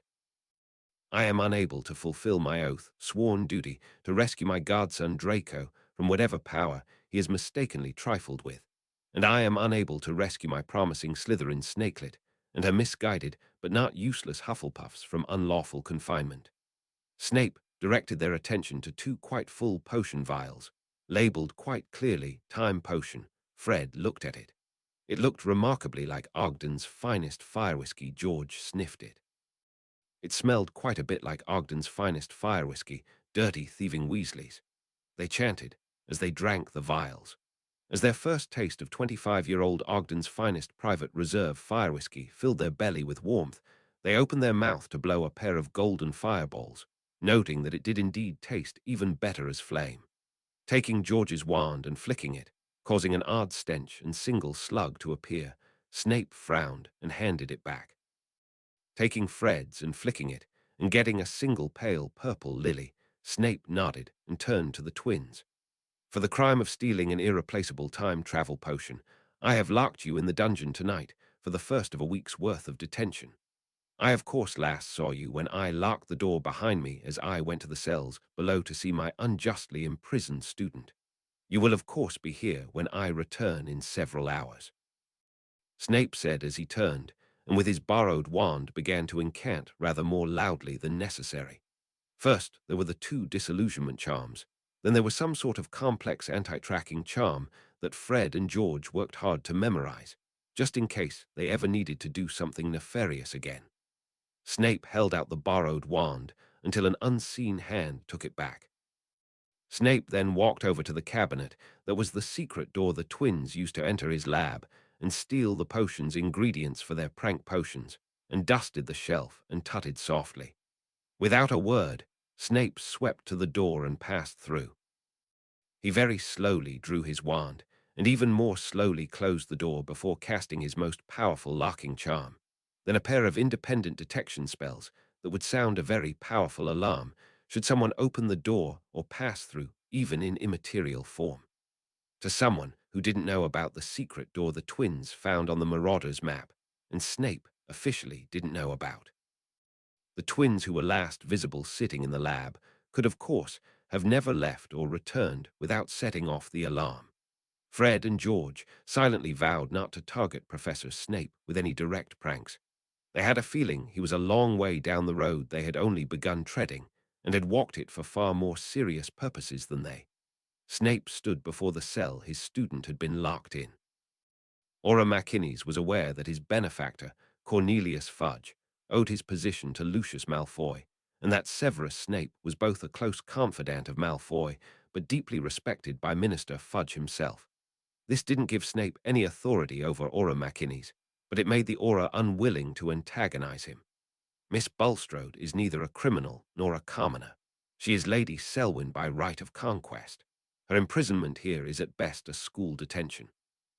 That Dumbledore has chosen to abuse his authority to set auras at her door, not Hogwarts professors or elves, is both illegal and unwise. Should anything untoward happen to my student while in your care, your position as an aura will provide no legal shield, as you are not guarding someone you have any right to imprison. Without even the pretext of a charge, you have no legal immunity as an aura.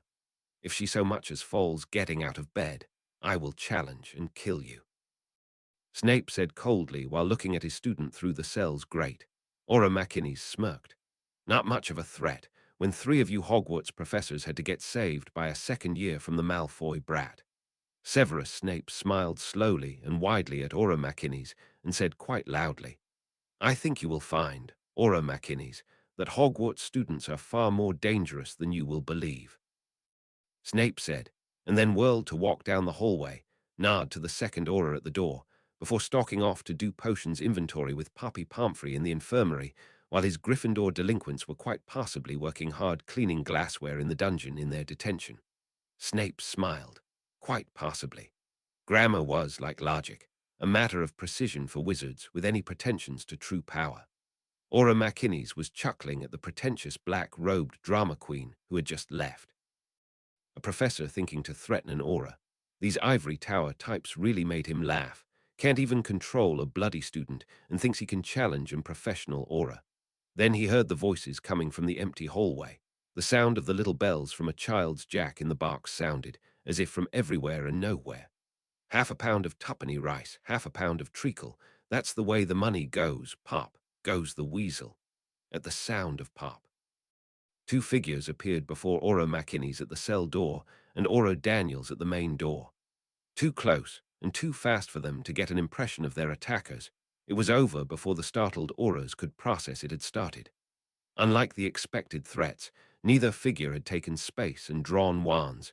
Instead, They raised their beater bats and brought them down with quite a sharp pop. That was the last either Aura would remember before waking up in the Hogwarts infirmary, aware that they had several very interested Auras, wondering how they lost 3 very valuable students under protective custody without a single spell or intruder being noticed. Millicent was stuck in a silenced cell, without anything to do. There were wards on the place preventing her from doing magic, which of course she could use her particular affinity to put to sleep if she needed to. Without news of the outside world, she didn't know if she needed to. She had given Professor Snape enough to wiggle free of his obedience oaths to Dumbledore, that is if she was right about the guard-parent oaths he had with Draco. When she was born, half-blood daughter of the former heir secundus, to a noble but not ancient house, there weren't exactly volunteers lined up around the block to become her guard-parents.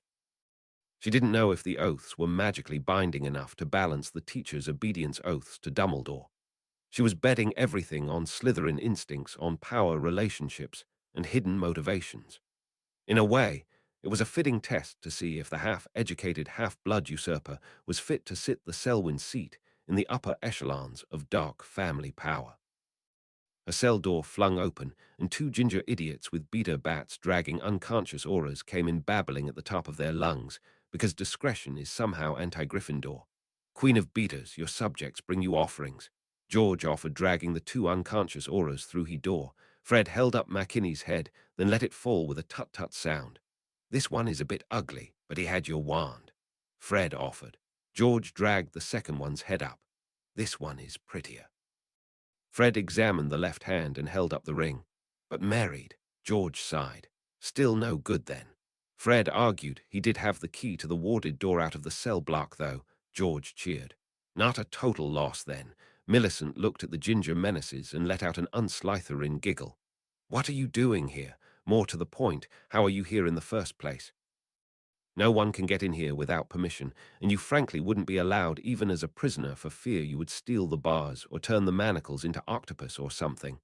George looked very serious. Can't say. Fred agreed. Super secret. George nodded. Even from us. Fred explained. Snape gave us detention, George said, for stealing the time travel potion.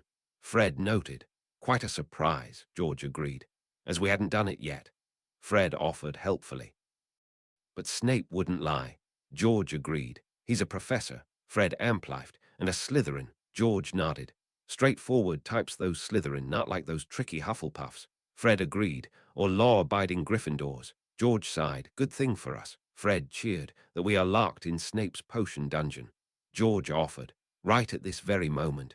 Millicent raised an eyebrow at their presence before her. Fred made a placating gesture. Just a side effect. George continued. Time travel potion. Fred mused. Nobody's fault, really. George concluded. Quite experimental. Millicent did the Slytherin math, solved the equation for Snape, and divided the remainder by Weasley squared and asked the question. What happened? Why now? Millicent demanded. Fred looked dead serious. Draco broke Hermione out of the cells. Half-killed Aura Dawlish and cast some unforgivable on Hermione. Left a message in her blood saying her bones will lie in the Chamber of Secrets. George concluded. Dumbledore won't admit it exists, wants to magic you lot cross-eyed so you can't even hiss to Noodle anymore. Right off his rocker, that one. Millicent's voice went cold as she confirmed her last data point. So no one is going after her, she said, her voice no longer amused. Fred and George shook their heads. Millicent smiled sweetly, then asked sweetly, Fred, be a dear, and pass me your bat through the bars. Fred looked confused, offering the wand and the bat. Not the wand, he said as she took the bat. Millicent smiled sweetly. Why no, this is an impregnable warded cell. No one can cast spells in here. Why, the wards could keep Grindelwald from casting Lumos, so a wand is no good to me. I am told that the bars are magically strengthened so a troll could not break them. Fred and George nodded, told that by a professor. They said, so it must be true. They continued. They waved to her and began to leave her cell, leaving the door open, keys and ward tokens in a pile by the unconscious Auras. Fred offered. Got to run, George explained. Potion might wear off at any moment. Fred agreed. No telling how it works. George nodded. It's experimental. The two of them vanished more or less tracelessly as they managed to pull off a half-decent attempt at disillusionment. They had always picked up new magic quickly. Millicent, on the other hand, was seeking inside herself for old magic, wild magic. In the beginning, before there was even a world, there were two forces, ice and fire. Fire was creation and chaos, life and change, but that wasn't her, was not her magic, was not her soul. Issa, she breathed. Ice, stillness, stasis, the cessation of all motion, vibration, and flow. Touching the bars with her hand, she let the purity of Issa, the foundation of the universe, the void, the cold, the emptiness open up within her. She became stillness on an atomic level and shared it with the enchanted steel, with the powerful containment and detection wards of the cell. Then she struck. A Muggle tank round would not have dented those bars, as the enchantments in them allowed the force to dissipate through dimensions beyond those the Muggles understood, and their metallic bonds were enhanced by charms to give them a material strength beyond the limits of Muggle physics. Or they would, if they had any flow left to them at all. The force could not vibrate through the bonds, could not dissipate through the dimensions, could not even compress its structure and deform. It shattered. The runic array could not trigger, for no energy flowed within it. Once flow was again allowed, doubtless it would begin its containment, its stunning, and its alarm functions, but that would be hours from now when this part of universe remembered that time flowed and energy moved. Right now, it was enjoying a pause. Millicent was rather less paused. She took wand, ward, key, and a great deal of rage. She was no Gryffindor to charge off to the battle for glory.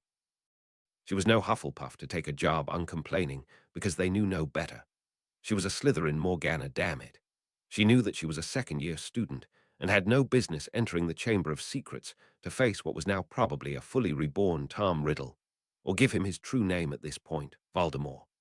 She had no business even facing the basilisk that had somehow managed to live 1,000 years, since Salazar Slytherin decided Hogwarts needed a deathless murder serpent of its own. Still, for all Slytherins valued cunning, for all they prided themselves on ambition, there was one thing they did not dwell upon, but that one thing kept the other houses from successfully targeting them. No one took from Slytherin. Take from them, and Slytherin stopped counting the cost. Hermione was hers. Malfoy/Riddle and the Basilisk thought to steal from Millicent Bulstrode, Lady Selwyn by right of conquest. Right, time to go open a few more doors, she thought. Harry had been looking at Noodle in his stasis cube, wondering why Noodle was no longer in Hermione's cell. His lack of sound and news left him waiting for some of the adults to do their job and take care of Tom Riddle and the little Malfoy prat he was riding before someone got killed. He was more than willing to open the chamber, but wasn't it time the champion of the light did some Merlin be damned championing? Harry looked up as the door opened, and Neville and Millicent dragged in an unconscious aura. Harry looked at the broken nose and shut eyes of the aura and asked the bat holding Millicent in shock. "Millie, did you club the aura unconscious?" Harry said in shock. Millicent shrugged and shook her head. "I certainly tried to, but the blighter is quick like a mongoose hopped up on pixie dust. He not only blocked my bludger bat, but had my wrist locked and about to break." Harry blinked, then pointed at the unconscious aura again. "Then how?" Millicent ruffled Neville's hair, and the large Hufflepuff blushed scarlet. "One shot to the kidney, then when he turned a right cross to the nose, and before you can say good night, he was napping. Stand back," Millicent said as she began her freezing of the wards and bars for a third time, shattering them with a single blow. She then turned, frowned at the stasis cube and flicked it. Stasis looked briefly at Millicent's power and decided obedience was required and stopped stopping. Noodle poured out of his prison with an angry hiss. "The king of serpents is loose. He starves. He will kill soon. We must flee." Noodle hissed. Harry nodded, having heard this from Noodle before. The questions about how he was broken out being addressed, and Noodle's opinion of the fight or flight option being registered. This left the question of why he was being broken out to join the disturbing question about why Noodle's stasis cage was with him now, not Hermione. Neville was already explaining. Hufflepuffs being better at direct information dumps that Slytherins who seem to have an allergy to direct statements. Draco took Hermione, half-killed her guard. He was hurting her when he left, and swore he was going to make her ask the basilisk to kill her. Neville said flatly. Harry snarled, "A Kia wand." and his wand slapped his hand with a satisfying thump. He reached down and took his potions belt from the aura and buckled it back on. His broom, bat, and ready potions were still present. He noted Neville and Millicent were also fully rigged for battle. Kind of the auras to keep their confiscated gear with them, but the legal limbo they were in meant the school could not take them, nor the DMLE, so the auras simply kept them until the legal status of their detention was settled. "We go now. We get Hermione back. Kill Riddle," Harry said. "Talk later, monkeys." "To the chamber, we must save Mouse Giver," Darla Noodle hissed imperiously. "What happened to the King of Serpents is upon us. Run for your lives," Harry hissed, jogging after his sprinting snake. "That is before he took Mouse Stealer," Noodle hissed. Millicent could not resist the chance to poke at the proud serpent. "What about the King of Snakes?" hissed Millicent, noting the ground speed of a magical rock viper enhanced by runes, strengthened by forbidden rituals, and a diet of potion-enhanced mice was somewhere between alarming and oh, sweet suffering Merlin that's fast. "Vive la revolution!" shouted Noodle, weighing the overthrow of the natural order of the serpent world, and magic as a whole was clearly less important than the fate of his mouse giver. 3 jogging, escaping prisoners thundering past surprised students on the way to the second-floor ladies' washroom of Moaning Myrtle Warren, the dripping, depressive, deceased casualty of the last Chamber of Secrets opening, all agreed. 25. Chapter 25. Hell is for Children. Draco Malfoy was in hell.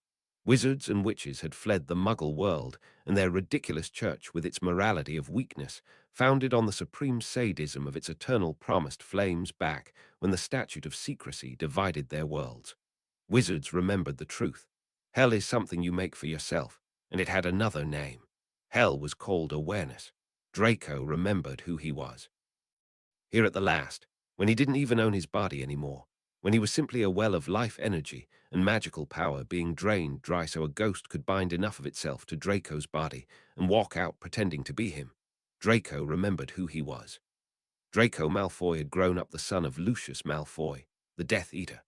Not simply a blood purist like his mother Narcissa, Lucius had been a key follower of Voldemort and an active part of his rise to power. Lucius had shown Draco his dark mark, and told him of the power and majesty of the Dark Lord, of the great honor it took to bear this mark, and the hidden powers that came with it. Draco had got to Hogwarts and learned in defense against the dark arts textbooks that to bear the dark mark, the Death Eater had to torture and murder someone. The text mentioned this was usually Muggles, but not always. Draco had sneered, "Let the lesser beings cower as they should." A truly powerful wizard did not shy from such things as murder or torture. Draco had said that. Draco had believed that. Draco could not cry. He no longer owned his eyes. He had no choice. He could not choose not to see. It turned out Draco had read the rise and fall of the dark arts without any real understanding of what the words meant. "Dear Merlin, forgive me," Draco begged. "I didn't know. Tom Riddle was Lord Voldemort." The Dark Lord, his father, crawled on his belly to kiss the hem of his robe, was the half-blood Tom Marvolo Riddle. Lucius knew, and did not care. He crawled on his belly like a house elf begging for mercy before a half-blood inside Malfoy Manor before the hearth of his ancestors, and under their very seal while the Dark Lord branded him like a slave. Trapped in Tom Riddle's memories, as they slowly wrote themselves onto the brain of a terrified Draco Malfoy who fled before their coming. All his occlumency forgotten in the face of this cold, terrible thing he had invited into his mind and soul. Draco had no choice but to see and hear, to taste, and to feel what Tom Riddle had felt when he had walked the path Draco Malfoy so often boasted about following. He remembered taking those children from the orphanage to his secret cave to play. Some had bullied him, some he had bullied, when he found himself caring about and had decided to burn that weakness from him through the act of sacrifice. Tom was a strong and natural legerdemain. He was also a sadist. When he tortured, he let his mind experience the pain, despair, and hopelessness of his victims. When they could no longer feel enough, he killed them and lapped up the moment of their soul's dissolution, feasted on the annihilation of their very being. He was the first eater of death, and the greatest of them. Draco was dragged screaming through the memories of Tom Riddle as he decided to become Voldemort, and while Draco broke and fled into the farthest corners of his mind to whimper and pray for the end, the most terrifying sight was simply Tom Marvolo Riddle looking calmly upon the ruin of human lives, bodies, and souls with a face that might well have been carved from stone. It was so unmoved. Draco now knew what torture meant and what murder was. He felt the power of the killing curse pour through him, the hatred and denial of all life, the urge not simply to kill, but to sweep all that lived into nothingness, to dance and dance in blood until the world drowned. For the first time, Draco Malfoy thought of the boy who lived and gave thanks. The thing that once stared out from Tom Riddle's eyes could never be satisfied. When all the world bowed and grovelled before him in supplication, still would he walk among them wand in hand to choose who lived and who died today, because tomorrow he would choose again. Voldemort was the true Death Eater, for only that could feed him, and no matter how much he ate, still he would hunger for more. He did not crave the deathly hallows like Grindelwald to banish death from wizard kind. Voldemort was death for wizard kind. His own would simply die last. The world had not been kind to Tom Marvolo Riddle back when he had the capacity to care, so he created Voldemort to make it pay. Serving him was no protection, submitting to him was no defense, and enduring him was no safety. When those cold, flat eyes settled on you and his wand flicked, you would die. Those who bore his mark, his Death Eaters, were his tools, tools to be used until broken and then discarded. Tools that may sometimes be simply taken up to play with until broken, for that too was service.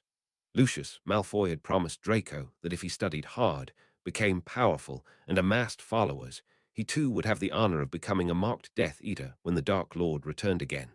Draco had lived for that day, had dreamed of it. Now Merlin help him, he was living it. Malfoy/Riddle put the diary down upon the feet of the statue of Salazar Slytherin and stepped away. He knelt cross-legged before the bound and weeping Hermione Granger and smiled one last time. "You are right, Miss Granger. For a Muggle born, you are not without strength. I do not think you can be made to beg for death, and the one your serpent named Yellow-Haired Prey is incapable of commanding the companion of Salazar Slytherin to obey and kill you. That is why I have to finish killing him, so I may kill you." The voice that should have been Draco Malfoy offered softly. "Who are you, really?" Hermione said, her voice raw from screaming, no longer ashamed that she had wet herself beneath the ropes binding her. She had broken again and again, blasted beyond consciousness by pain, and yet inside her mind, whenever she was ordered to beg for death, the voice of Noodle hissed forth from her lips. No, the figure of a blond aristocratic boy looked back at her and began to hiss. "I am Tom Marvolo Riddle, last heir of the Gaunt family, descendant and heir of Slytherin. I am master of the Chamber of Secrets. I am Lord Voldemort," Riddle/Malfoy hissed, then began to meditate. Hermione looked with shock as a new ghost began to form.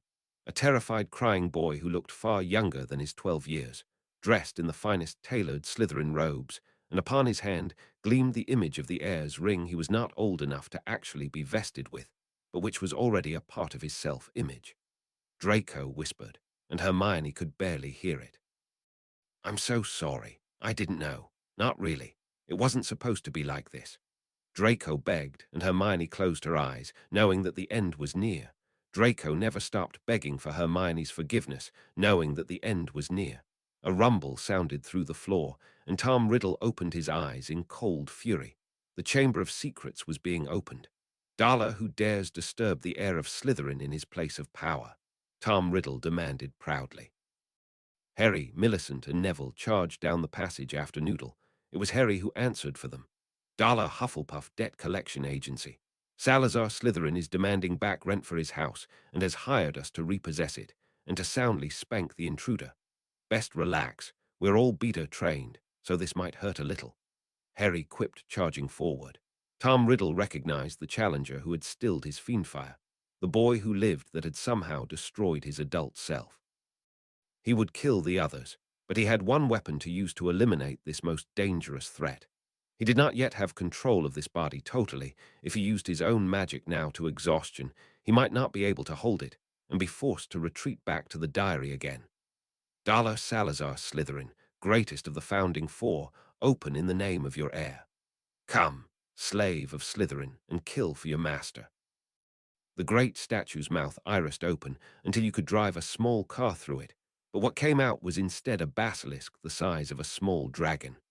This time it was not Draco Malfoy who spoke the command. This time it was Tom Marvolo Riddle, the acknowledged heir of Slytherin and master of his Chamber of Secrets. Harry knew this time the basilisk would kill. Harry shut his eyes and opened himself to the wind. He was a beater. He had drilled and trained for more hours than he had studied any subject in school to feel the passage of the bludger, the quaffle, the riders, and the snitch. He could feel how the air was disturbed by anything that moved it. He reached out to feel it with his magic. Something else stirred in Harry. That part of his spirit that he could never fill, that missing piece that kept him from completing his animagus transformation, the missing note in the song of his power was there. Harry could feel it. I am sorry, Speaker. The heir commands and you must die, the basilisk of Slytherin said, and for the first time Harry understood what the parcel magic had been trying to tell him since that day in potions class. He drew out a potion vial and hurled it into the mouth of the striking basilisk queen. Shall we dance, my queen? Harry hissed. The mouth of the basilisk snapped shut, and the potion hit the basilisk bloodstream, and the most powerful love potion ever brewed, a Mortentia empowered by ritual magic of a full elemental circle, woven with parcel magic and anchored by the magical venom of Harry Potter's own familiar serpent, hit the queen of basilisks, the companion of Salazar Slytherin, and the courtship began. Courtship among basilisk was simple. A mating queen would call, and those males who felt they were strong enough would answer. They would die until one who was strong enough would succeed. If the queen was not also strong enough, the mating would kill her as well. Basilisk were rare for this reason, and the stronger lines of basilisk, of course, were rarer still, and Salazar Slytherin's chosen companion was the strongest female basilisk in wizarding history. Pointing his wand, where the motion of the air argued the base of the coiled serpent was, Harry launched a lightning bolt from his wand. All the raw power of both his wind rune answers and the sun power rune of Swalo from his curse scar came together to set a blazing bolt of lightning powerful enough to shock the basilisk into slamming its own eyes shut for protection as Harry screamed, "Full men," and unleashed his lightning. Neville transformed into a badger, and he felt the slide and slither of the basilisk upon the earth.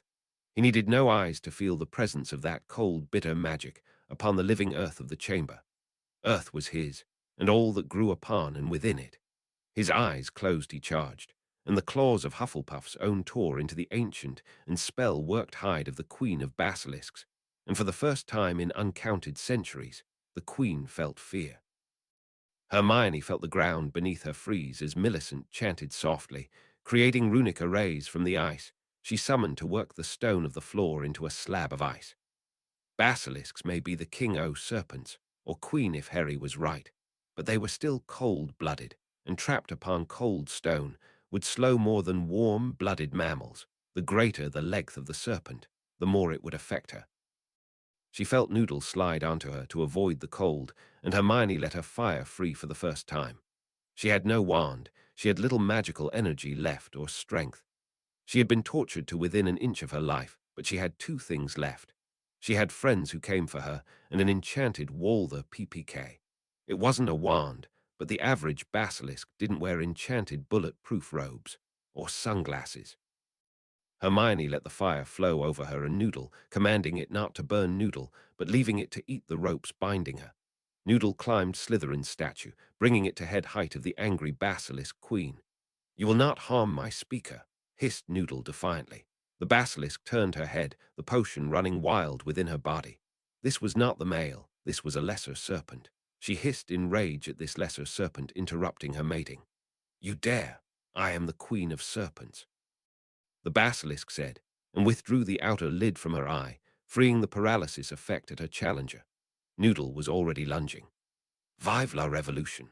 he hissed as his fangs bit into her eye, the magically empowered rock viper venom causing her eye to collapse as the necrosis from the bite ward with the enchantments Helga Hufflepuff had woven into Salazar's companion many centuries ago that Hogwarts' secret guardian would never die. Noodle fell to the ground, petrified, but one bright yellow orb was now dark.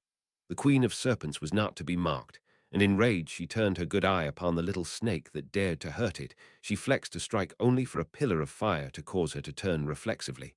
For an instant, an impossible tableau froze. A clash of worlds, of realities. Only for an instant, but in that perfect instant, a single sound paused the battle. Crack. It was a small sound. 380 fired from a silenced Walther PPK made less than a cough, as did the piercing of the pupil of a basilisk's eye. For 1 second, the head of the Queen of Serpents turned towards the unexpected sun, bright flare of fire, the inner membrane sliding over the killing eye to protect it from fire. That inner membrane failed as the magically accelerated and runically enhanced bullet pierced it. The Queen of Serpents looked upon the maiden wreathed in flames, her eye connected with two eyes of a witch, knowing that petrification was taking her even as she pulled the trigger for the only shot she would be able to make. Two women shared a perfect moment of unyielding mutual enmity. Then one fell into darkness, petrified and helpless, and one writhed into darkness, blind but very much still fighting. The badger tore at her, and she flicked her tail to slam it away, its claws somehow potent enough to carve into even her enchanted skin, proof against the swords and arrows of mortals, even as it was proof against the spells of wizards. It held the old wild magic, and it hurt her. She would kill it, but it would not keep her from him. She felt the potion's magic, the siren's song of mating. She felt him, the male, the one. He was near. Why could she not see him? Why did he not call to her? "Leave them, my queen. I am the only one for you." Harry swore as he could feel it, the missing piece of him, the missing bit of his soul, of his magic. The basilisk struck. Harry felt the fangs punch into him, felt the venom pour into him. Venom that could eat goblin silver, could destroy Horcrux and Deathly Hallow, could shatter ward stones and kill ghosts. Harry felt it flow into his body, and he fell. "Harry!" Millicent screamed as Harry Potter fell from the basilisk's bite. Tom Riddle laughed and laughed and laughed. "The boy who lived. This is what I was to fear. This." Harry fell, his body writhing in pain, his magic, his soul, his mind burning as the venom poured into all the broken places inside him, all the bits of goblin, wizard, of boy who lived, of Voldemort who died, of mother's soul and magic's need.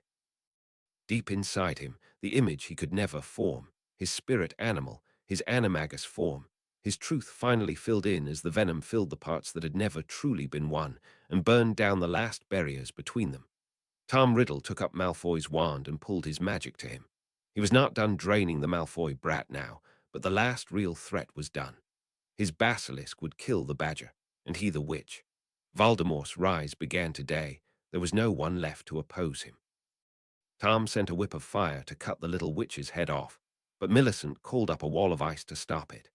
When the ice shattered, Tom had already flowed into a stream of curses, but Millicent doggedly shot spears of ice, flares of blinding light, banished explosive and poison potions at him, only to see the greatest wizard of his generation demonstrate his easy superiority by batting all of them aside, neutralizing or dispelling them with ease.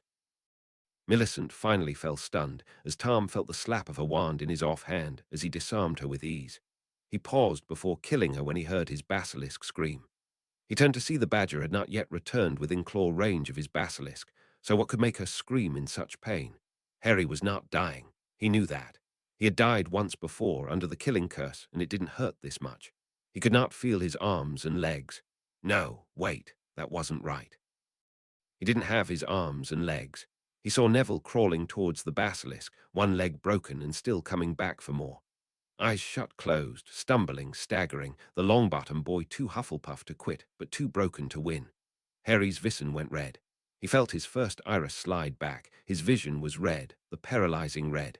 He felt his eyelids slide back, and his eyes burned gold. The killing gold. The killing gold of the King of Serpents. His soul was complete. His animagus form was found. He was a basilisk. Harry Potter slithered past the bodies of his Hermione and Noodle, slid his body over the coils of the Queen of Basilisks, and sunk his fangs into her, and poured all of his own venom into her. He poured the venom she had poured into his blood back into her, mixed with his own venom, his blood, his magic, and his soul. The Queen of Basilisks looked up in shock, feeling the venom pour into her, the potency, the power. It was him, the male. He had taken her killing strike and returned it. She writhed as the ecstasy of his potency filled her at last. The promise of Salazar Slytherin that one day she would find the one worthy of her. "Speaker," she hissed. "My queen," hissed Harry. "You will harm no others until I am done." Harry hissed. The queen of basilisks drew into a coil. The ground was cold. She had to heal. She could always kill someone later. Right now, she felt very good and would just nap and enjoy it. Tom Riddle turned around at the scream of his snake. He saw a woman standing before him. She was red-haired, mid-20s, a face that was too full of character to be strictly speaking beautiful. She was rather compelling. Her eyes were the blazing green of the killing curse, and she was very obviously dead. "Hello, Tom. You won't remember me, but I remember you," she said.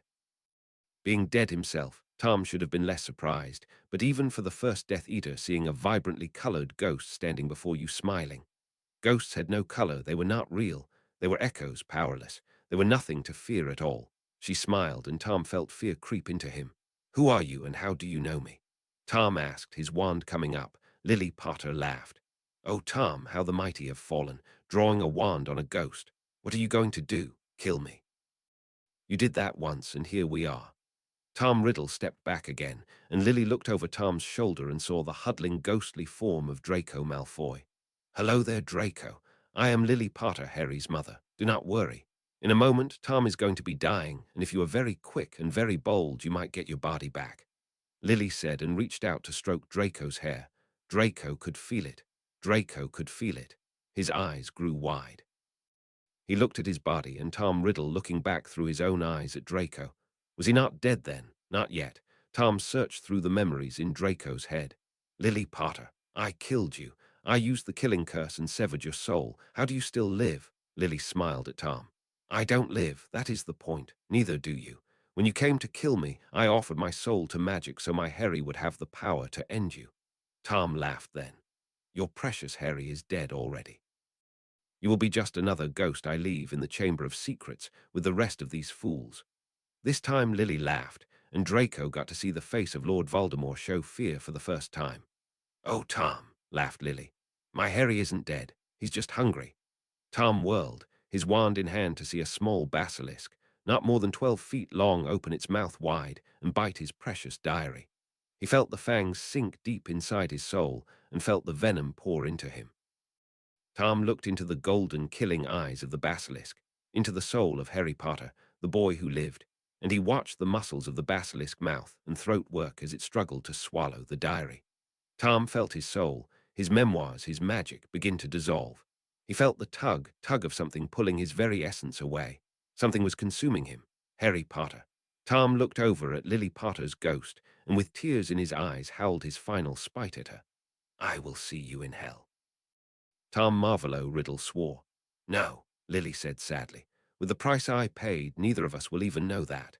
She looked over Draco Malfoy's collapsed body, at the broken, shivering boy, and she drew his hand close and pushed it into his body. "While he is still fading, you must push him out. If you let him leave, you die. You have to push him out, or you die here and he wins," Lily said. "I am not strong enough," Draco wept. "Neither was I," Lily smiled, and her pain was terrible to behold. Draco pushed into his body. Riddle resisted, growing more and more feeble. In the end, he was moaning piteously. Draco had no eyes for tears, or he would be crying.